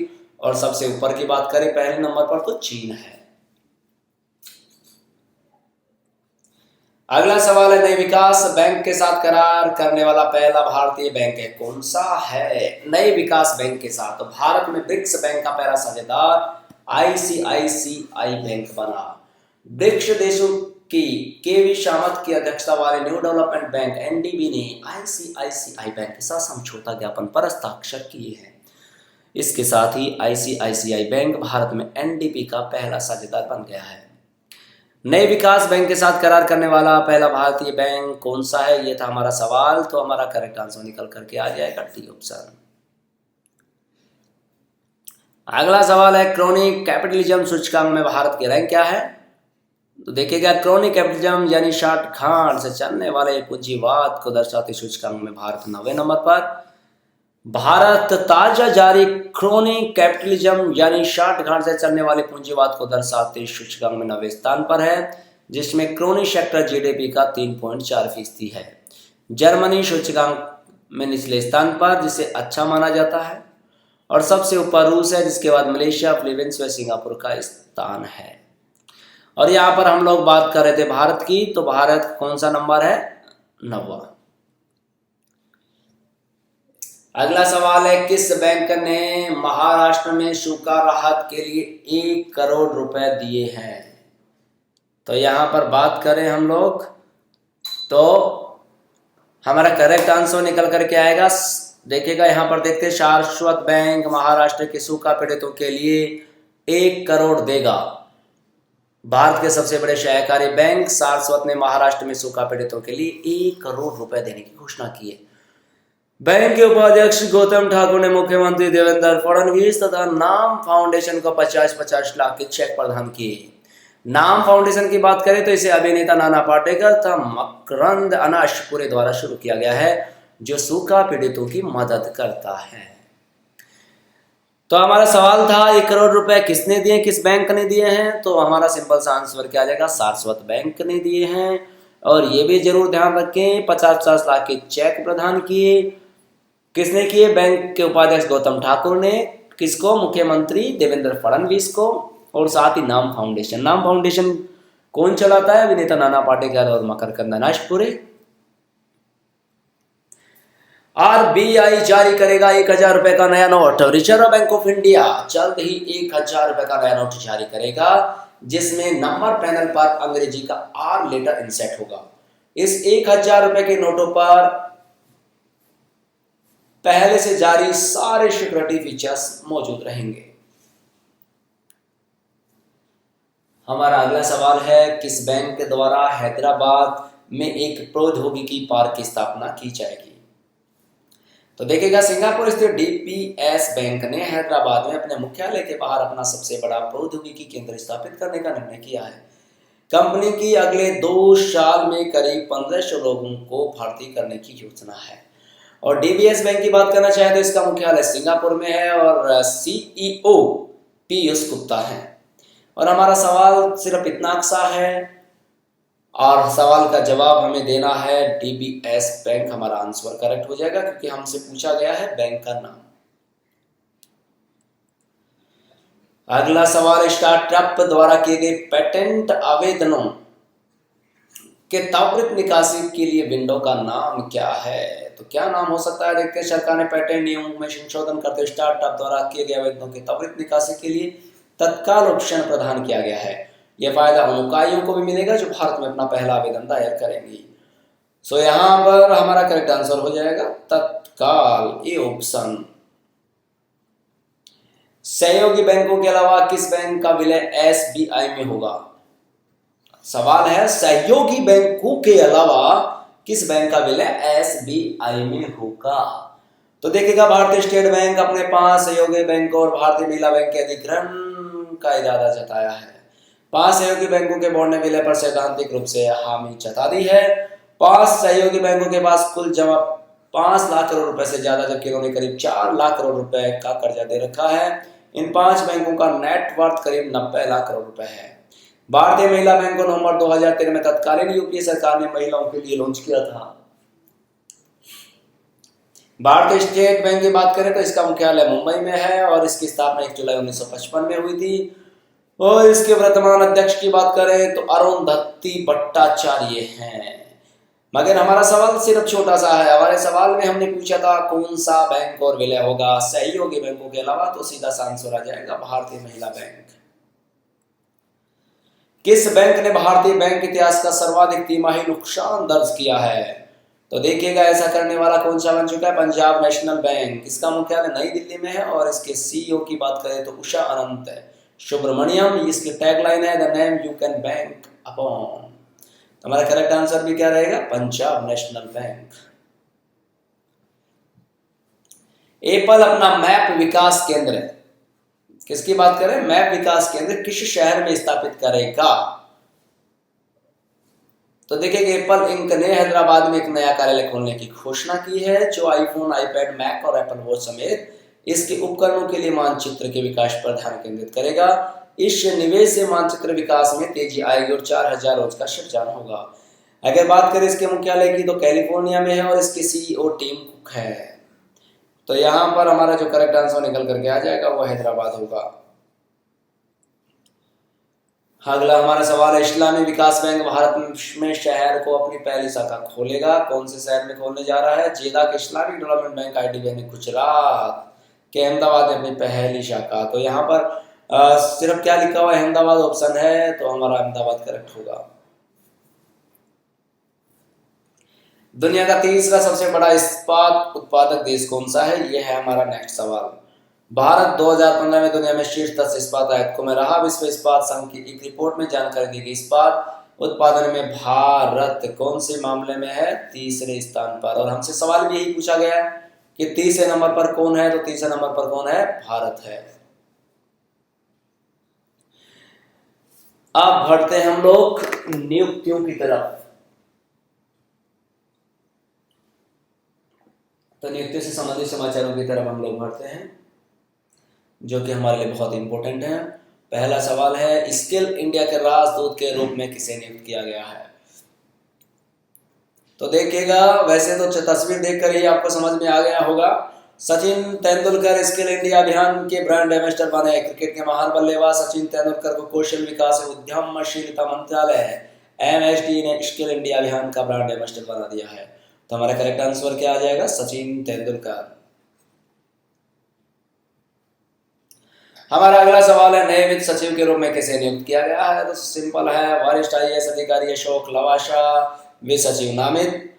कार्मिक व प्रशिक्षण विभाग द्वारा जारी आदेश के अनुसार वरिष्ठ IAS अधिकारी अशोक लवासा को वित्त सचिव नामित किया गया है। लवासा इस समय व्यय सचिव के रूप में कार्यरत है। तो हमारा करेक्ट आंसर क्या होगा? Ashok Lavasa, D option. अगला सवाल है, राष्ट्रीय डोपिंग रोधी एजेंसी के प्रमुख रूप में किसे नियुक्त किया गया है? नवीन अग्रवाल बने नाडा प्रमुख। वरिष्ठ IPS अधिकारी नवीन अग्रवाल को भारत में डोपिंग मुक्त खेलों से जुड़ी संस्था राष्ट्रीय डोपिंग रोधी एजेंसी नाडा का प्रमुख नियुक्त किया गया है। नाडा राष्ट्रीय नोडल एजेंसी है जो समन्वय को बढ़ावा देने और भारत में खेलों में डोपिंग नियंत्रण कार्यक्रम की निगरानी के लिए जिम्मेदार है। और हमसे सवाल पूछा गया था, बहुत ही इजी सवाल है, इसलिए हमारा करेक्ट आंसर क्या हो जाएगा? नवीन अग्रवाल। अगला सवाल, स्टेट बैंक ऑफ मैसूर के प्रबंध निदेशक के रूप में किसे नियुक्त किया गया है? तो देखिएगा, NK Charlie state Bank of Mysore के नए प्रबंध निदेशक बने। NK चार्ली ने स्टेट बैंक ऑफ मैसूर के नए प्रबंध निदेशक के रूप में कार्यभार संभाल लिया है। अपनी नई नियुक्तियों के पहले वह भारतीय स्टेट बैंक के उप प्रबंध निदेशक थे। और बात करें स्टेट बैंक ऑफ मैसूर की, तो इसका मुख्यालय बेंगलुरु में है और स्थापना 1913 में हुई थी। सो हमारे यहाँ करेक्ट आंसर क्या आ जाएगा, एन के 4 अर्थात पी ऑप्शन करेक्ट है। अगला सवाल, स्टेट बैंक ऑफ त्रावणकोर के प्रबंध निदेशक के रूप में किसे नियुक्त किया गया है? तो देखिएगा C R Shashi Kumar State Bank of Travancore के एमडी बने और स्टेट बैंक ऑफ त्रावणकोर की स्थापना 1945 में हुई थी। इसका मुख्यालय तिरुवनंतपुरम में है। तो यहाँ पर हमारा करेक्ट आंसर निकल करके आएगा सी आर शशि कुमार अर्थात डी ऑप्शन। अगले सवाल की तरफ रुख करते हैं। पुडुचेरी के मुख्यमंत्री के रूप में किसने शपथ ली है? तो देखिएगा पूर्व केंद्रीय मंत्री वी नारायण स्वामी ने पुडुचेरी के मुख्यमंत्री पद की शपथ ली। पूर्व केंद्रीय मंत्री वी नारायण स्वामी ने पुडुचेरी के मुख्यमंत्री पद की शपथ ली। उन्हें उपराज्यपाल किरण बेदी ने पद और गोपनीयता की शपथ दिलाई। और हमसे सिर्फ सवाल पूछा गया, वो क्या पूछा गया, मुख्यमंत्री के रूप में शपथ लेने की। तो हमारा करेक्ट आंसर निकल करके आ जाएगा डी। बात करें यहाँ के उपराज्यपाल की तो कौन है, किरण बेदी। स्वच्छ साथी कार्यक्रम के लिए ब्रांड एम्बेसडर के रूप में किसे नियुक्त किया गया है? यह है हमारा अगला सवाल। दिया मिर्जा स्वच्छ साथी अभियान के ब्रांड एम्बेसडर बनी। बॉलीवुड अभिनेत्री दिया मिर्जा को स्वच्छ साथी छात्र प्रशिक्षण कार्यक्रम का एम्बेसडर नामित किया गया है और ये कार्यक्रम एक युवा आधारित अभियान है।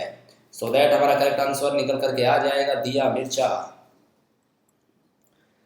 21वें विधि आयोग के अंशकालिक सदस्य के रूप में किसे नियुक्त किया गया है? पहले सवाल को पढ़िएगा, क्या है अंशकालिक सदस्य? सत्यपाल जैन विधि आयोग के सदस्य बने। अपर महा सोलिसिटर एवं चंडीगढ़ के पूर्व सांसद सत्यपाल जैन को भारत के 21वें विधि आयोग का अंशकालिक पार्ट टाइम सदस्य नियुक्त किया गया है। उनकी यह नियुक्ति उनके वर्तमान पद भारत के अपर महा सोलिसिटर के अतिरिक्त होगी और वे अब दोनों पदों पर काम करेंगे। सो इजी वे से आपका जवाब हो जाएगा और हमारा सवाल का जवाब क्या होगा, सत्यपाल जैन। अगला सवाल, अगली बात करते हैं हम कवर की जो भी बहुत इंपॉर्टेंट है। रोजर फ्रेजल IAAF एथलीट आयोग के अध्यक्ष निर्वाचित। स्लोवेनियाई हाई जंपर रोजर फ्रेजल 27 फरवरी 2016 को मोनाको में एथलीट महासंघ के अंतरराष्ट्रीय एसोसिएशन ऑफ एथलेटिक्स आयोग के अध्यक्ष चुने गए। फ्रेजल ने तत्काल प्रभाव से आयोग के अध्यक्ष के रूप में पदभार संभाल लिया है। और बात करें तो IAAF की स्थापना 1912 में हुई थी। इसका जो मुख्यालय है वो मोनाको में बना हुआ है और राष्ट्रपति यहाँ के सेबेस्टियन को हैं। और अध्यक्ष की बात करें तो रोजर फ्रेजल। न्यायमूर्ति HL दत्तू अंतरराष्ट्रीय समन्वय समिति ब्यूरो के सदस्य के रूप में नियुक्त। भारत के पूर्व प्रधान न्यायाधीश एवं राष्ट्रीय मानवाधिकार आयोग के प्रमुख न्यायमूर्ति HL दत्तू को मार्च 2016 में अंतरराष्ट्रीय समन्वय समिति ब्यूरो राष्ट्रीय मानवाधिकार संस्था के सदस्य के रूप में नियुक्त किया गया है। और अब हम करते हैं आपसे सवाल, निम्न में से किसे अंतरराष्ट्रीय मानवाधिकार निकाय के सदस्य के रूप में नियुक्त किया गया है? तो आपका जवाब बिल्कुल करेक्ट आ जाएगा और आपका जवाब जो है वो सही है, HL दत्तू। अगला है कि तेंदुलकर ने रियो ओलंपिक के लिए श्रद्धा भावना दूत बनने का IOA का निमंत्रण स्वीकारा। महान क्रिकेटर सचिन तेंदुलकर ने रियो ओलंपिक के लिए देश का श्रद्धा भावना दूत बनने का भारतीय ओलंपिक संघ का निमंत्रण स्वीकार कर लिया है। इससे पहले IOA ने दिग्गज निशानेबाज अभिनव बिंद्रा सद्भावना दूत नियुक्त किया गया था। और अब हम कर रहे हैं आपसे सवाल के दिन में से किस क्रिकेटर को रियो ओलंपिक में भारत का सद्भावना दूत नियुक्त किया गया है? तो आप इजी वे से इसका जवाब दे सकते हैं, इतना टाइम लगाने की रिक्वायर नहीं होगी। करेक्ट आंसर निकल करके आ जाएगा क्या, सचिन तेंदुलकर। अगला सवाल है, प्रख्यात सांख्यिकी आयोग के अध्यक्ष या यूं कहें कि राष्ट्रीय सांख्यिकी आयोग के अध्यक्ष के रूप में किसे नामित किया गया है? प्रख्यात सांख्यिकीविद डॉक्टर राधा विनोद बर्मन को राष्ट्रीय सांख्यिकी आयोग के अध्यक्ष के रूप में मनोनीत। प्रख्यात सांख्यिकीविद डॉक्टर राधा विनोद बर्मन ने राष्ट्रीय सांख्यिकी आयोग के अंशकालिक अध्यक्ष का पदभार संभाल लिया है। Professor S Mahendra Dev, professor Rahul Mukherjee, doctor Rajeev Mehta, doctor Manoj Panda इस आयोग के अन्य अंशकालिक सदस्य हैं। सो हमारा करेक्ट आंसर निकल करके क्या आ जाएगा, डॉक्टर राधा विनोद बर्मन। इसलिए हमारा ए ऑप्शन करेक्ट है। अगला सवाल है यूएनएफसीसीसी कार्यकारी सचिव के रूप में किसे नियुक्त किया गया है? तो देखिएगा पैट्रिसिया एस्पिनोसा नई यूएनएफसीसीसी कार्यकारी सचिव बनी। संयुक्त राष्ट्र महासचिव बान की मून ने यूएनएफसीसीसी जलवायु परिवर्तन पर संयुक्त राष्ट्र फ्रेमवर्क कन्वेंशन के कार्यकारी सचिव के रूप में मैक्सिकन राजनयिक पैट्रिशिया एस्पिनोसा का चयन किया है। वह क्रिस्टियन फिगुएरेस का स्थान लेगी। अगर बात करें इस संस्थान की स्थापना 1994 में हुई थी और मुख्यालय न्यूयॉर्क में है। तो हमारा जो सवाल था उसका जवाब बिल्कुल इसी से निकल करके आ जाएगा और इसमें क्या आएगा? Hillary Espinosa. तो यहाँ पर दो नाम दिए होंगे, हिलेरी एस्पिनोसा दिया हुआ है और एक दूसरा पैट्रिसिया एस्पिनोसा दिया है। कौन सा करेक्ट आंसर होगा? देखिएगा यहाँ पर हमारा करेक्ट आंसर होगा पैट्रिसिया एस्पिनोसा अर्थात ऑप्शन नंबर डी। अगला सवाल है भारतीय नौसेना के नए प्रमुख के रूप में किसे नियुक्त किया गया है? वाइस एडमिरल सुनील लांबा होंगे देश के अगले नौसैनिक। कौन होंगे? सुनील लांबा। पश्चिमी नौसेना कमान के प्रमुख वाइस एडमिरल सुनील लांबा अगले भारतीय नौसेना के प्रमुख होंगे। इससे पहले वो 1 जून 2014 से मई 2015 तक नौसेना के वाइस सचिव भी रह चुके हैं। वाइस एडमिरल लांबा 21वें भारतीय नौसेना प्रमुख होंगे। कौन से नंबर के? 21वें। तो हमारा करेक्ट आंसर क्या आ जाएगा? सुनील लांबा। वरिष्ठ अधिवक्ता आत्माराम नाडकर्णी अतिरिक्त सॉलिसिटर जनरल नियुक्त।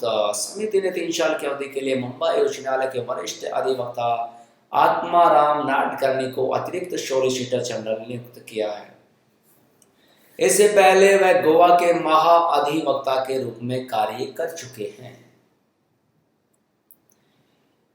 अगला सवाल है फीफा की पहली महिला महासचिव के रूप में किसे नियुक्त किया गया है?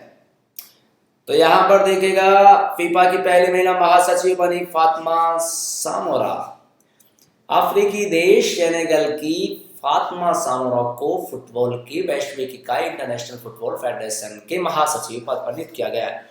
वह इस पद पर नियुक्त होने वाली पहली महिला है। और हमारा सवाल ये था कि पहली महिला महासचिव कौन बनी है? तो आपका करेक्ट आंसर क्या आ जाएगा? फातिमा सामोरा, यानी कि ऑप्शन नंबर सी। अगला सवाल आईसीसी चेयरमैन के रूप में किसे निर्वाचित किया गया है? शशांक मनोहर आईसीसी के पहले स्वतंत्र चेयरमैन चुने गए। बीसीसीआई के पूर्व अध्यक्ष शशांक मनोहर को आईसीसी के निर्विरोध अध्यक्ष चुने गए। उनका चयन निर्विरोध हुआ है। इस पद तक चुनकर आने के लिए शशांक मनोहर ने 10 मई को बीसीसीआई अध्यक्ष पद से इस्तीफा दे दिया था। तो हमारा क्वेश्चन है उसका जवाब क्या हो जाएगा? शशांक मनोहर। अगला सवाल है भारतीय ओलंपिक टीम के चौथे सद्भावना राजदूत कौन हैं? तो यहां पर हम कर रहे हैं ए.आर. रहमान बने भारतीय ओलंपिक गुडविल एम्बेसडर। संगीतकार ए.आर. रहमान भी भारतीय ओलंपिक दल के चौथे सद्भावना दूत बन गए। कौन से? चौथे। और हमारा सवाल क्या था? चौथे सद्भावना राजदूत का। तो हमारा करेक्ट आंसर क्या आ जाएगा? ए.आर. रहमान। तमिलनाडु के संगीतकार 2 अकादमी पुरस्कार, 2 ग्रैमी पुरस्कार, 1 बाफ्टा पुरस्कार, गोल्डन ग्लोब, 4 राष्ट्रीय फिल्म पुरस्कार, 15 फिल्म फेयर पुरस्कार और 13 फिल्म फेयर पुरस्कार प्राप्त कर चुके हैं। अगला सवाल आईसीसी क्रिकेट समिति के चेयरमैन के रूप में फिर से किसे निर्वाचित किया गया है? अगर आप लोग क्रिकेट देखते हो तो चेहरा देख के याद आ गया होगा आपको।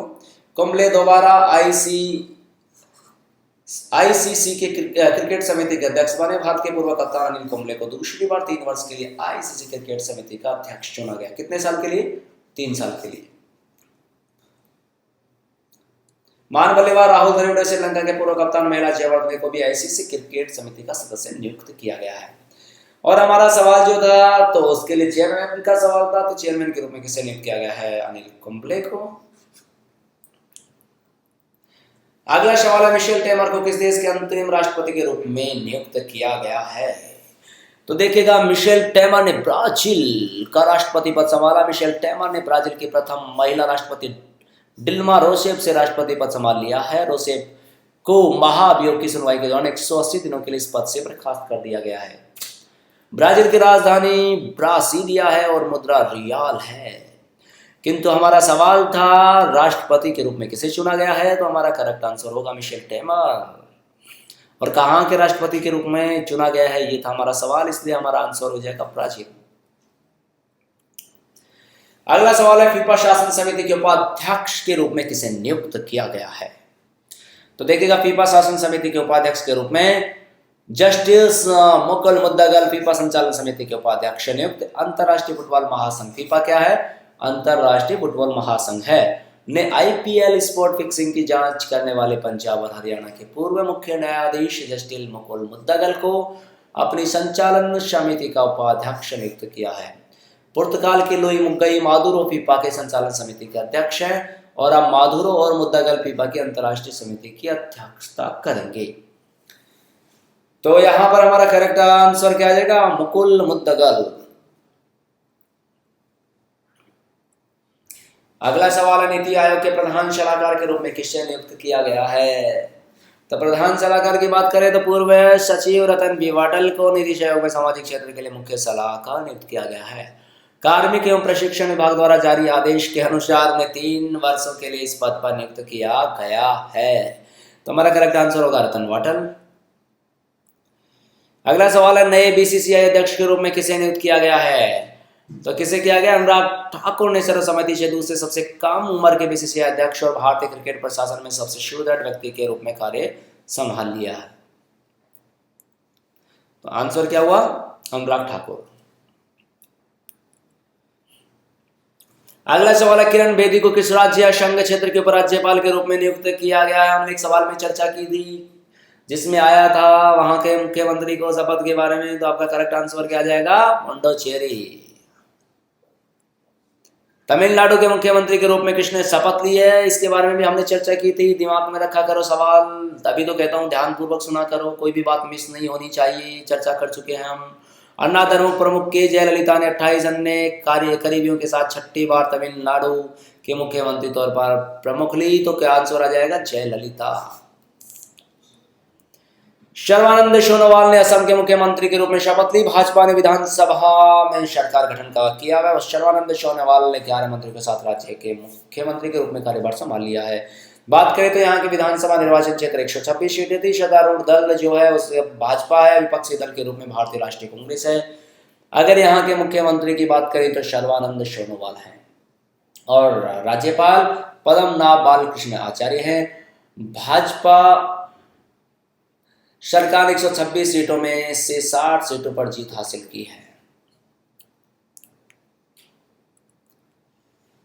केरल के मुख्यमंत्री के रूप में किसने शपथ ली है? तो केरल के मुख्यमंत्री के रूप में कम्युनिस्ट पार्टी के पोलित ब्यूरो सदस्य पिनाराई विजयन ने सेंट्रल स्टेडियम मैदान में केरल के मुख्यमंत्री के रूप में शपथ ली है। तो हमारा सी ऑप्शन करेक्ट होगा। ममता दूसरी बार पश्चिम बंगाल की मुख्यमंत्री बनी। तृणमूल कांग्रेस सुप्रीमो ममता बनर्जी ने पश्चिम बंगाल की अगली मुख्यमंत्री के रूप में शपथ ले लिया। उनके साथ पार्टी के 41 विधायकों ने भी मंत्री पद की शपथ ली है। लेप्रा इंडिया के सद्भावना दूत के रूप में किसे नियुक्त किया गया है? यह हमारा अगला सवाल। तो अभिनेता आर माधवन को कुष्ठ तपेदिक जैसे बीमारियों के खिलाफ लड़ाई लड़ने के लिए लेप्रा इंडियन संगठन के सद्भावना दूत नियुक्त किया गया है। तो हमारा करेक्ट आंसर क्या हो जाएगा? आर माधवन। आप बात करते हैं हम लोग प्रमुख पुरस्कारों की। तो पुरस्कारों की तरफ नजर दौड़ाते हैं, हम लोग दौड़ाते हैं नजर कि पुरस्कार किस किस ने अचीव किए हैं, किस किस ने जीत की कामयाबी हासिल की है, अपने से जीत का सेहरा बांधने में कामयाब रहे हैं। जोकोविच और सेरेना ने जीता लॉरेंस विश्व खेल पुरस्कार। दुनिया के नंबर 1 टेनिस खिलाड़ी नोवाक जोकोविच ने तीसरी बार सर्वश्रेष्ठ खिलाड़ी का पुरस्कार जीता है। किंतु हमारा सवाल है महिला खिलाड़ी का पुरस्कार किसने जीता है लॉरेंस का? तो यहां पर सेरेना विलियम्स हमारा करेक्ट आंसर होगा।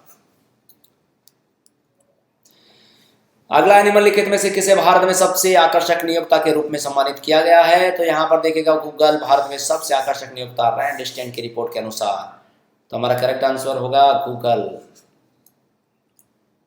दिल्ली की प्रियदर्शनी चटर्जी बनी Femina miss India world 2016। Delhi की प्रियदर्शनी चटर्जी ने FBB Femina miss India world 2016 के खिताब पर कब्जे जमा लिया है।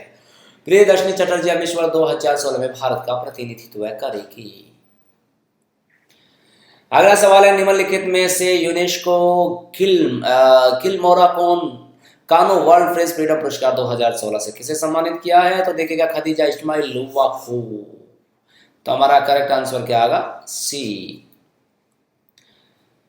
सरस्वती सम्मान 2015 से किसे सम्मानित किया गया, ये हमारा अगला सवाल। तो पद्म सचदेव को सरस्वती सम्मान, प्रतिष्ठित सरस्वती सम्मान 2015 के लिए डोगरी की साहित्यकार पद्म सचदेव की आत्मकथा चित्त चेत को चुना गया है।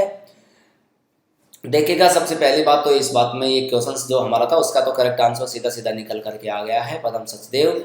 मगर इसको भी ध्यान में रखना है कि ये किस तरह की जो साहित्यकार हैं, तो ये डोगरी की साहित्यकार हैं और इनकी किसके लिए मिला, आत्मकथा चित्त चेत के लिए इनको सम्मानित किया गया है। किस देश ने नरेंद्र मोदी को सर्वोच्च नागरिक सम्मान दिया है, तो बात करें तो पीएम नरेंद्र मोदी को सऊदी अरब का सर्वोच्च नागरिक सम्मान मिल चुका है। तो यहाँ पर हमारा करेक्ट आंसर होगा सऊदी अरब। और अगर हम बात करना चाहें कि इस सम्मान का नाम क्या है, तो देखिएगा सर्वोच्च नागरिक सम्मान द किंग, क्या नाम है, द किंग अब्दुल्ला अजीज शाह से सम्मानित किया गया है।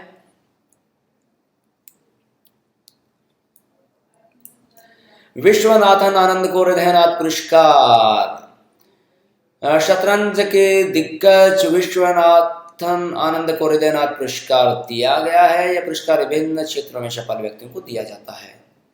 अगला सवाल है, निम्न में से किसे जैव विविधता पुरस्कार 2016 के साथ सम्मानित किया गया है, तो देखिएगा पक्के टाइगर रिजर्व ने इंडिया बायोडायवर्सिटी अवार्ड 2016 जीता। पक्के टाइगर रिजर्व ने मुंबई में 4 श्रेणियों में एक इंडिया बायोडायवर्सिटी अवार्ड 2016 प्राप्त किया है। पार्क कहां पर है, अरुणाचल प्रदेश के पूर्वी कामेंग जिले में है। और पक्के टाइगर रिजर्व की स्थापना 1966 में की गई। स्थान जैसा हम लोगों ने भी डिस्कस किया पूर्वी कामेंग है। और अगर हम लोग बात करें जगह का, तो ये अरुणाचल प्रदेश में है। तो यहां पर हमारा करेक्ट आंसर निकल कर क्या आएगा, पक्के टाइगर रिजर्व। अगला सवाल है, 2016 ग्रीन अर्थव्यवस्था विजनरी पुरस्कार से किसे सम्मानित किया गया है। भारतीय बैंकर राघवन सीतारमन को ग्रीन इकोनॉमी विजनरी अवार्ड दिया गया। कतर आधारित भारतीय बैंकर राघवन सीतारमन को ग्रीन इकोनॉमी विजनरी अवार्ड से सम्मानित किया गया है। तो हमारा करेक्ट आंसर क्या आएगा, राघवन सीतारमन हमारा करेक्ट आंसर होगा। अगला सवाल है, किस देश ने हाल ही में नरेंद्र मोदी को सर्वोच्च नागरिक सम्मान के साथ सम्मानित किया है। प्रधानमंत्री नरेंद्र मोदी को अफगानिस्तान के सर्वोच्च सम्मान से सम्मानित किया गया है। तो यहां पर हमारा करेक्ट आंसर होगा अफगानिस्तान। अगला सवाल है, किस बंदरगाह को लागत प्रबंधन में उत्कृष्टता के लिए 2015 के राष्ट्रीय पुरस्कार से सम्मानित किया गया है। तो देखिएगा वीओ चिदम्बरनार बंदरगाह को लागत प्रबंधन हेतु राष्ट्रीय पुरस्कार। तो हमारा करेक्ट आंसर हो जाएगा बी। अगला सवाल है, सर्वश्रेष्ठ फिल्म का अकेडमी अवार्ड किस फिल्म ने जीता है। तो यहाँ पर देखिएगा ऑस्कर पुरस्कार 2016 की बात करें तो लियोनार्डो डिकैप्रियो को सर्वश्रेष्ठ अभिनेता, स्पॉटलाइट को सर्वश्रेष्ठ फिल्म। तो यहाँ पर हमारा सवाल जो है सर्वश्रेष्ठ अकेडमी पुरस्कार की बात कर रहे हैं, अकेडमी अवार्ड की। तो देखिएगा सर्वश्रेष्ठ फिल्म स्पॉटलाइट घोषित की गई। अभिनेता के रूप में ये प्राइज जीतने में कामयाब रहे Leonardo DiCaprio. The revenant film सर्वश्रेष्ठ अभिनेत्री का खिताब जीतने में रहे ब्राई लॉर्सन। और सर्वश्रेष्ठ निर्देशन Alejandro G Inarritu the Revenant. और सर्वश्रेष्ठ डॉक्यूमेंट्री आसिफ कब्बाडिया द जेम्स के एमी। अगर बात करें सर्वश्रेष्ठ लघु फिल्म की तो बेंजामिन क्लियरी वेस्टर्न आर्मिटैग स्टारर। और सर्वश्रेष्ठ विदेशी फिल्म की बात करें Son of Saul Hungary. Oscar पुरस्कार की स्थापना 1929 में हुई थी। और बात करें तो अमेरिका में। अगला सवाल है, बिहारी पुरस्कार 2015 किसे प्रदान किया जाएगा। हमारा ये सवाल है, बिहारी पुरस्कार 2015 किसे प्रदान किया जाएगा। भगवती लाल व्यास को मिलेगा 25वां बिहारी पुरस्कार। कौन सा पुरस्कार है, 25वें नंबर का। और मिलने वाला किसको है, भगवती लाल व्यास को। और हमारा सवाल क्या है, किसको दिया जाएगा। तो हमारा करेक्ट आंसर होगा भगवती लाल व्यास को। अभिनेता मनोज कुमार। अगला सवाल है, वर्ष 2015 के लिए दादा साहब फाल्के पुरस्कार से किसे सम्मानित किया जाएगा। तो देखिएगा अभिनेता मनोज कुमार को दादा साहब फाल्के पुरस्कार। देश प्रेम की भावना से भरी फिल्में बनाने वाले बॉलीवुड के वरिष्ठ अभिनेता निर्माता निदेशक मनोज कुमार को उनके 47वें दादा साहब फाल्के पुरस्कार से सम्मानित किया जाएगा। सिनेमा के क्षेत्र में दिया जाने वाला देश का सबसे बड़ा पुरस्कार है। और यह पुरस्कार उन्हें 2015 के लिए दिया जाएगा। दादा साहेब फाल्के पुरस्कार स्थापना की बात करें तो 1969 में हुई थी और पहली विजेता देविका रानी थी। ओके, तो पहले नंबर पर देविका रानी का नाम आता है और अब मनोज कुमार को जो दिया जाएगा वो 47वें नंबर का दिया जाएगा। और यहाँ पर जो हमारा सवाल था उसका आंसर भी मनोज कुमार हमारा करेक्ट आंसर हो जाएगा, क्योंकि ये 47वां पुरस्कार मनोज कुमार को दिया जा रहा है।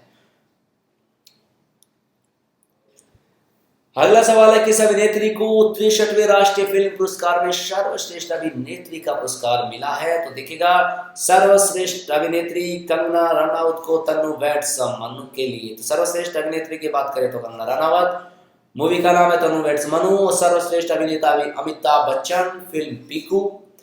अगर सर्वश्रेष्ठ फीचर फिल्म की बात करें तो एस राजमौली की बाहुबली। सर्वश्रेष्ठ निदेशक की बात करें तो संजय लीला बंसाली की बाजीराव मस्तानी।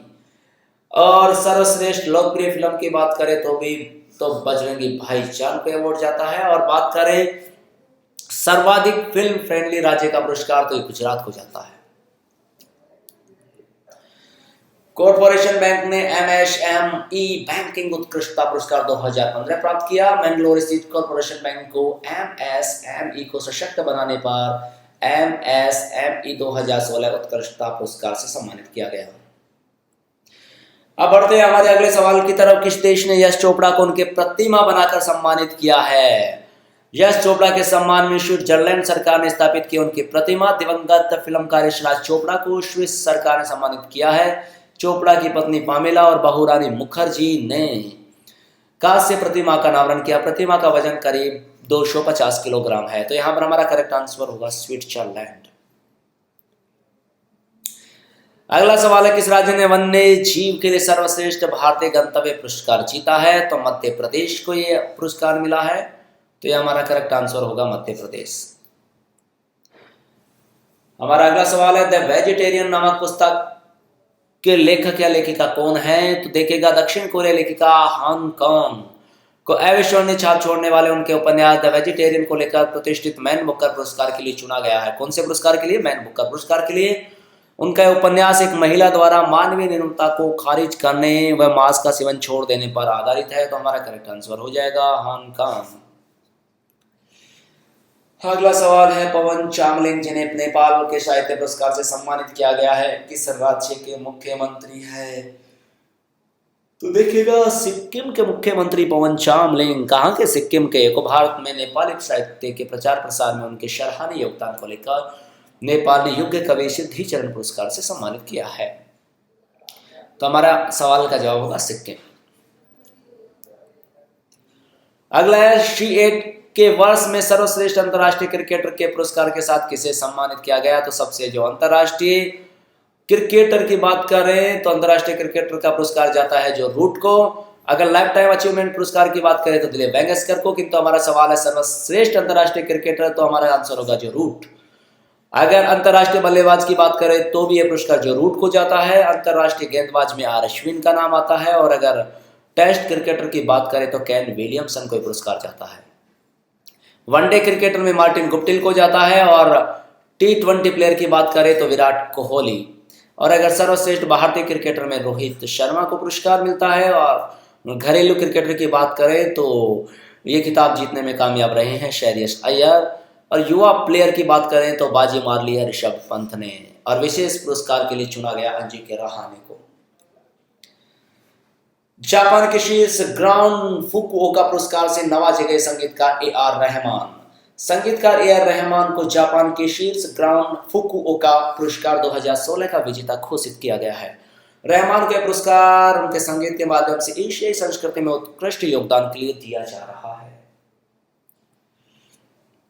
हमारा अगला सवाल है, नारी जागरण सम्मान 2016 में किसे सम्मानित किया गया? तो ये प्रधानमंत्री नरेंद्र मोदी की मां हीराबेन को ये पुरस्कार दिया गया है। तो हमारा करेक्ट आंसर होगा हीराबेन। अब हम लोग खेलों की तरफ बढ़ते हैं। आज जिलान शाह हॉकी के फाइनल में हारा भारत। ऑस्ट्रेलिया ने रिकॉर्ड 9वीं बार जीता फाइनल। तो देखिएगा, 9 बार रिकॉर्ड बना चुकी है ऑस्ट्रेलिया, 9वीं बार जीतने में कामयाब रही है। और भारत हार चुका है। ऑस्ट्रेलिया ने एक तरफा मुकाबले में भारत को 4-0 से हराकर Sultan Azlan Shah cup hockey tournament जीत लिया है। ऑस्ट्रेलिया ने रिकॉर्ड 9वीं बार खिताब जीता है। अगला सवाल है, निम्न में से कौन सी टीम आईसीसी पुरुष टी20 विश्व कप 2016 की विजेता बनी है? तो देखिएगा वेस्ट इंडीज दूसरी बार बना टी20 चैंपियन। वेस्ट इंडीज ने ईडन गार्डन्स स्टेडियम में खेले गए आईसीसी टी20 विश्व कप के फाइनल मैच में इंग्लैंड को 4 विकेट से हराकर दूसरी बार खिताब अपने नाम कर लिया है। मैन ऑफ द मैच की बात करें तो मर्लोन सैमुअल्स को दिया गया और मैन ऑफ द सीरीज की बात करें तो ये पुरस्कार विराट कोहली को दिया गया। तो हमारा करेक्ट आंसर हो जाएगा वेस्ट इंडीज।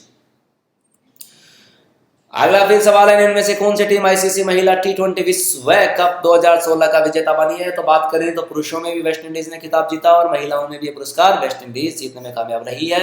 और player of the match Hayley Matthews को जाता है, जबकि player of the series Stephanie Taylor को दिया गया। 10,000 रन बनाने वाले 10,000 टेस्ट रन बनाने वाले सबसे कम उम्र के क्रिकेटर कौन है? ये है हमारा अगला सवाल। तो 10,000 रन बनाने वाले सबसे युवा बल्लेबाज बने कुक। इंग्लैंड टेस्ट टीम के कप्तान एलेस्टर कुक 10,000 रन बनाने वाले सबसे युवा बल्लेबाज बन गए हैं। इसके साथ ही कुक 10,000 टेस्ट रन बनाने वाले 12वें बल्लेबाज बन गए हैं। इससे पहले रिकॉर्ड सचिन तेंदुलकर के नाम था। तो हमारा करेक्ट आंसर होगा एलेस्टर कुक। अगला सवाल है, कौन सा देश फीफा की हाल ही में जारी रैंकिंग में सबसे ऊपर है? तो देखिएगा फीफा रैंकिंग में अर्जेंटीना सबसे ऊपर है। अंतर्राष्ट्रीय फुटबॉल महासंघ की ओर से जारी ताजा विश्व रैंकिंग में 2 बार का विश्व चैंपियन अर्जेंटीना शीर्ष पर बरकरार है। फीफा रैंकिंग में अर्जेंटीना के अलावा बेल्जियम भी दूसरे व कोलंबिया तीसरे स्थान पर है। तो हमारा जो क्वेश्चन है उसके अकॉर्डिंग हमारा आंसर हो जाएगा अर्जेंटीना। फ्रेंच ओपन 2016 के महिला एकल की विजेता कौन है? ये हमारा सवाल है। तो देखिएगा पुरुष एकल की अगर बात करना चाहें तो पुरुष एकल में विजेता हैं नोवाक जोकोविच हैं, और हम पूछ रहे थे महिला एकल की तो गार्बिन मुगुरुजा है। तो हमारा करेक्ट आंसर आ जाएगा सी। मिश्रित युगल की बात करें तो मार्टिना हिंगिस और लिएंडर पेस। पुरुष युगल की बात करें तो फेलिशियानो लोपेज और मार्क लोपेज। और महिला युगल की बात करें तो कैरोलिन गार्सिया और कृष्णा मलाइदेनोविक। अगला सवाल है, कौन सा शहर जूनियर हॉकी विश्व कप 2016 की मेजबानी करेगा? तो जूनियर पुरुष हॉकी विश्व कप की मेजबानी करेगा लखनऊ। कौन करेगा? लखनऊ। शारापोवा पर 2 साल का बैन। अंतरराष्ट्रीय टेनिस फेडरेशन ने प्रतिबंधित दवाओं के सेवन के कारण इनमें से किस पर 2 साल के प्रतिबंध लगा दिया है? तो क्या हो जाएगा? Maria Sharapova. बॉफर्स के अनुसार दुनिया का सबसे अधिक कमाई करने वाला एथलीट कौन है? सबसे ज्यादा कमाई करने वाला, सबसे ज्यादा कमाने वाले एथलीट बने रोनाल्डो। बॉफर्स की लिस्ट में टॉप पर। मशहूर फुटबॉलर रोनाल्डो कौन है? मशहूर फुटबॉलर क्रिस्टियानो रोनाल्डो दुनिया में सबसे ज्यादा कमाई करने वाले एथलीट है। बॉफर्स ने सबसे ज्यादा कमाई करने वाले टॉप 100 एथलीट्स की लिस्ट जारी की, उसमें रोनाल्डो नंबर 1 पर है। तो हमारा करेक्ट आंसर क्या होगा? Cristiano Ronaldo. ऑस्ट्रेलियाई open super series badminton trophy किसने जीती है? तो जैसा आप चेहरा देख रहे होंगे पहचान क्या होगा, पहचान चुके होंगे, साइना नेहवाल ने दूसरी बार ऑस्ट्रेलियन ओपन सीरीज जीत ली है। तो हमारा करेक्ट आंसर होगा साइना नेहवाल। अगला सवाल है, प्रो कबड्डी 2016 का खिताब किसने जीता है? तो देखिएगा pro kabaddi league Patna pirates ने यू मुंबा को हराकर जीता खिताब। किसने? पटना पायरेट्स ने। तो हमारा करेक्ट आंसर क्या होगा? पटना पायरेट्स।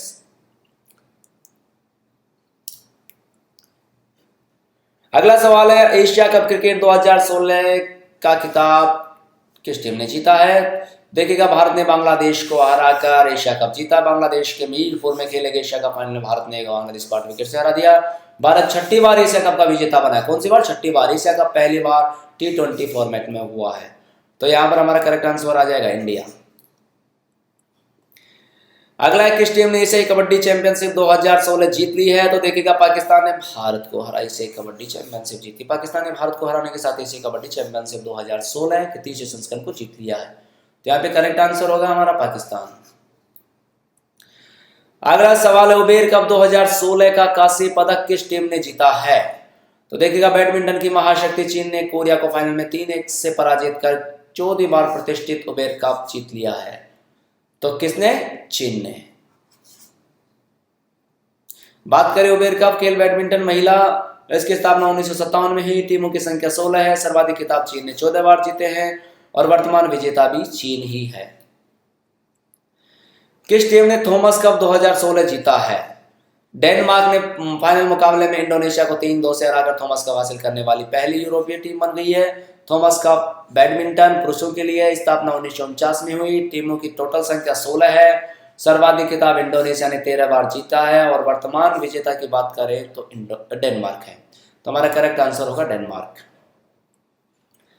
अगला सवाल है, किस टीम ने आईपीएल नौका फेयर प्ले पुरस्कार विजेता है? तो आईपीएल की बात करें तो यहाँ पर देखिएगा सनराइजर्स हैदराबाद ने बेंगलुरु की तूफानी शुरुआत के बावजूद गजब की वापसी करते हुए एम चिन्नास्वामी स्टेडियम में 8 रन की रोमांचक जीत के साथ इतिहास रचते हुए आईपीएल नौका चैंपियन बनने का गौरव हासिल कर लिया है। तो बात करें तो यहाँ पर करेक्ट आंसर होगा सनराइज हैदराबाद। किंतु इसी न्यूज में कुछ सवाल और भी हैं जो इंपॉर्टेंट है। अगर बात करें ऑरेंज कैप तो विराट कोहली को, उसने सर्वाधिक 973 रन बनाए 16 मैचेस में। पर्पल कैप भुवनेश्वर कुमार को, जिन्होंने 17 मैचों में 23 विकेट हासिल किए। मोस्ट वैल्यूएबल प्लेयर की बात करें तो विराट कोहली रहे 356.5 अंकों के साथ, और सर्वाधिक छक्के विराट कोहली ने 38 लगाए। और फेयर प्ले अवार्ड जैसा कि हम ये सवाल हल कर चुके हैं, सनराइज हैदराबाद। अब बात करते हैं उन हस्तियों के बारे में जो हमारे बीचों बीच नहीं रहे। पहला सवाल, रज्जाक खान का हाल ही में निधन हो गया, वह कौन थे? कॉमेडियन एक्टर रज्जाक खान का दिल का दौरा पड़ने से निधन। बॉलीवुड के मशहूर कॉमेडियन एक्टर रज्जाक खान का दिल का दौरा पड़ने से निधन हो गया। रज्जाक ने सलमान खान के साथ हेलो ब्रदर, शाहरुख खान के साथ बादशाह है, उनके अलावा हंगामा, हेरा फेरी, राजा हिंदुस्तानी, शहीद कई फिल्मों में कॉमेडी भूमिका निभाई। इसका मतलब वो कौन थे? एक्टर थे। अगला सवाल है, मोहम्मद अली का हाल ही में निधन हो गया, वह कौन थे? तो दुनिया के दिग्गज बॉक्सर मोहम्मद अली का निधन। महान बॉक्सर मोहम्मद अली 74 साल की उम्र में निधन हो गया। मोहम्मद अली को सांस के तकलीफ में चलते अस्पताल में भर्ती करवाया गया। 3 दशक तक बॉक्सिंग की रिंग में, किसमें? बॉक्सिंग में। तो इसका मतलब वो कौन थे? बॉक्सर थे। ओके। अगला सवाल, अंबर गुरुंग का हाल ही में निधन हो गया, वह किस देश के राष्ट्रगान के संगीतकार थे? तो देखिएगा नेपाली राष्ट्रगान के संगीतकार अंबर गुरुंग का निधन। तो कौन थे वो? नेपाल के। यहां पे हमारा करेक्ट आंसर क्या होगा? नेपाल। अगला सवाल है, एमएस कृष्णा भट्ट का हाल ही में निधन हो गया, वह किस बैंक के पूर्व चेयरमैन थे? तो देखिएगा कर्नाटक बैंक के पूर्व अध्यक्ष एमएस कृष्ण भट्ट का निधन। कर्नाटक बैंक के पूर्व अध्यक्ष एमएस कृष्ण भट्ट का मैंगलोर में निधन हो गया। वह 78 साल के थे। कितने साल के? 78 के।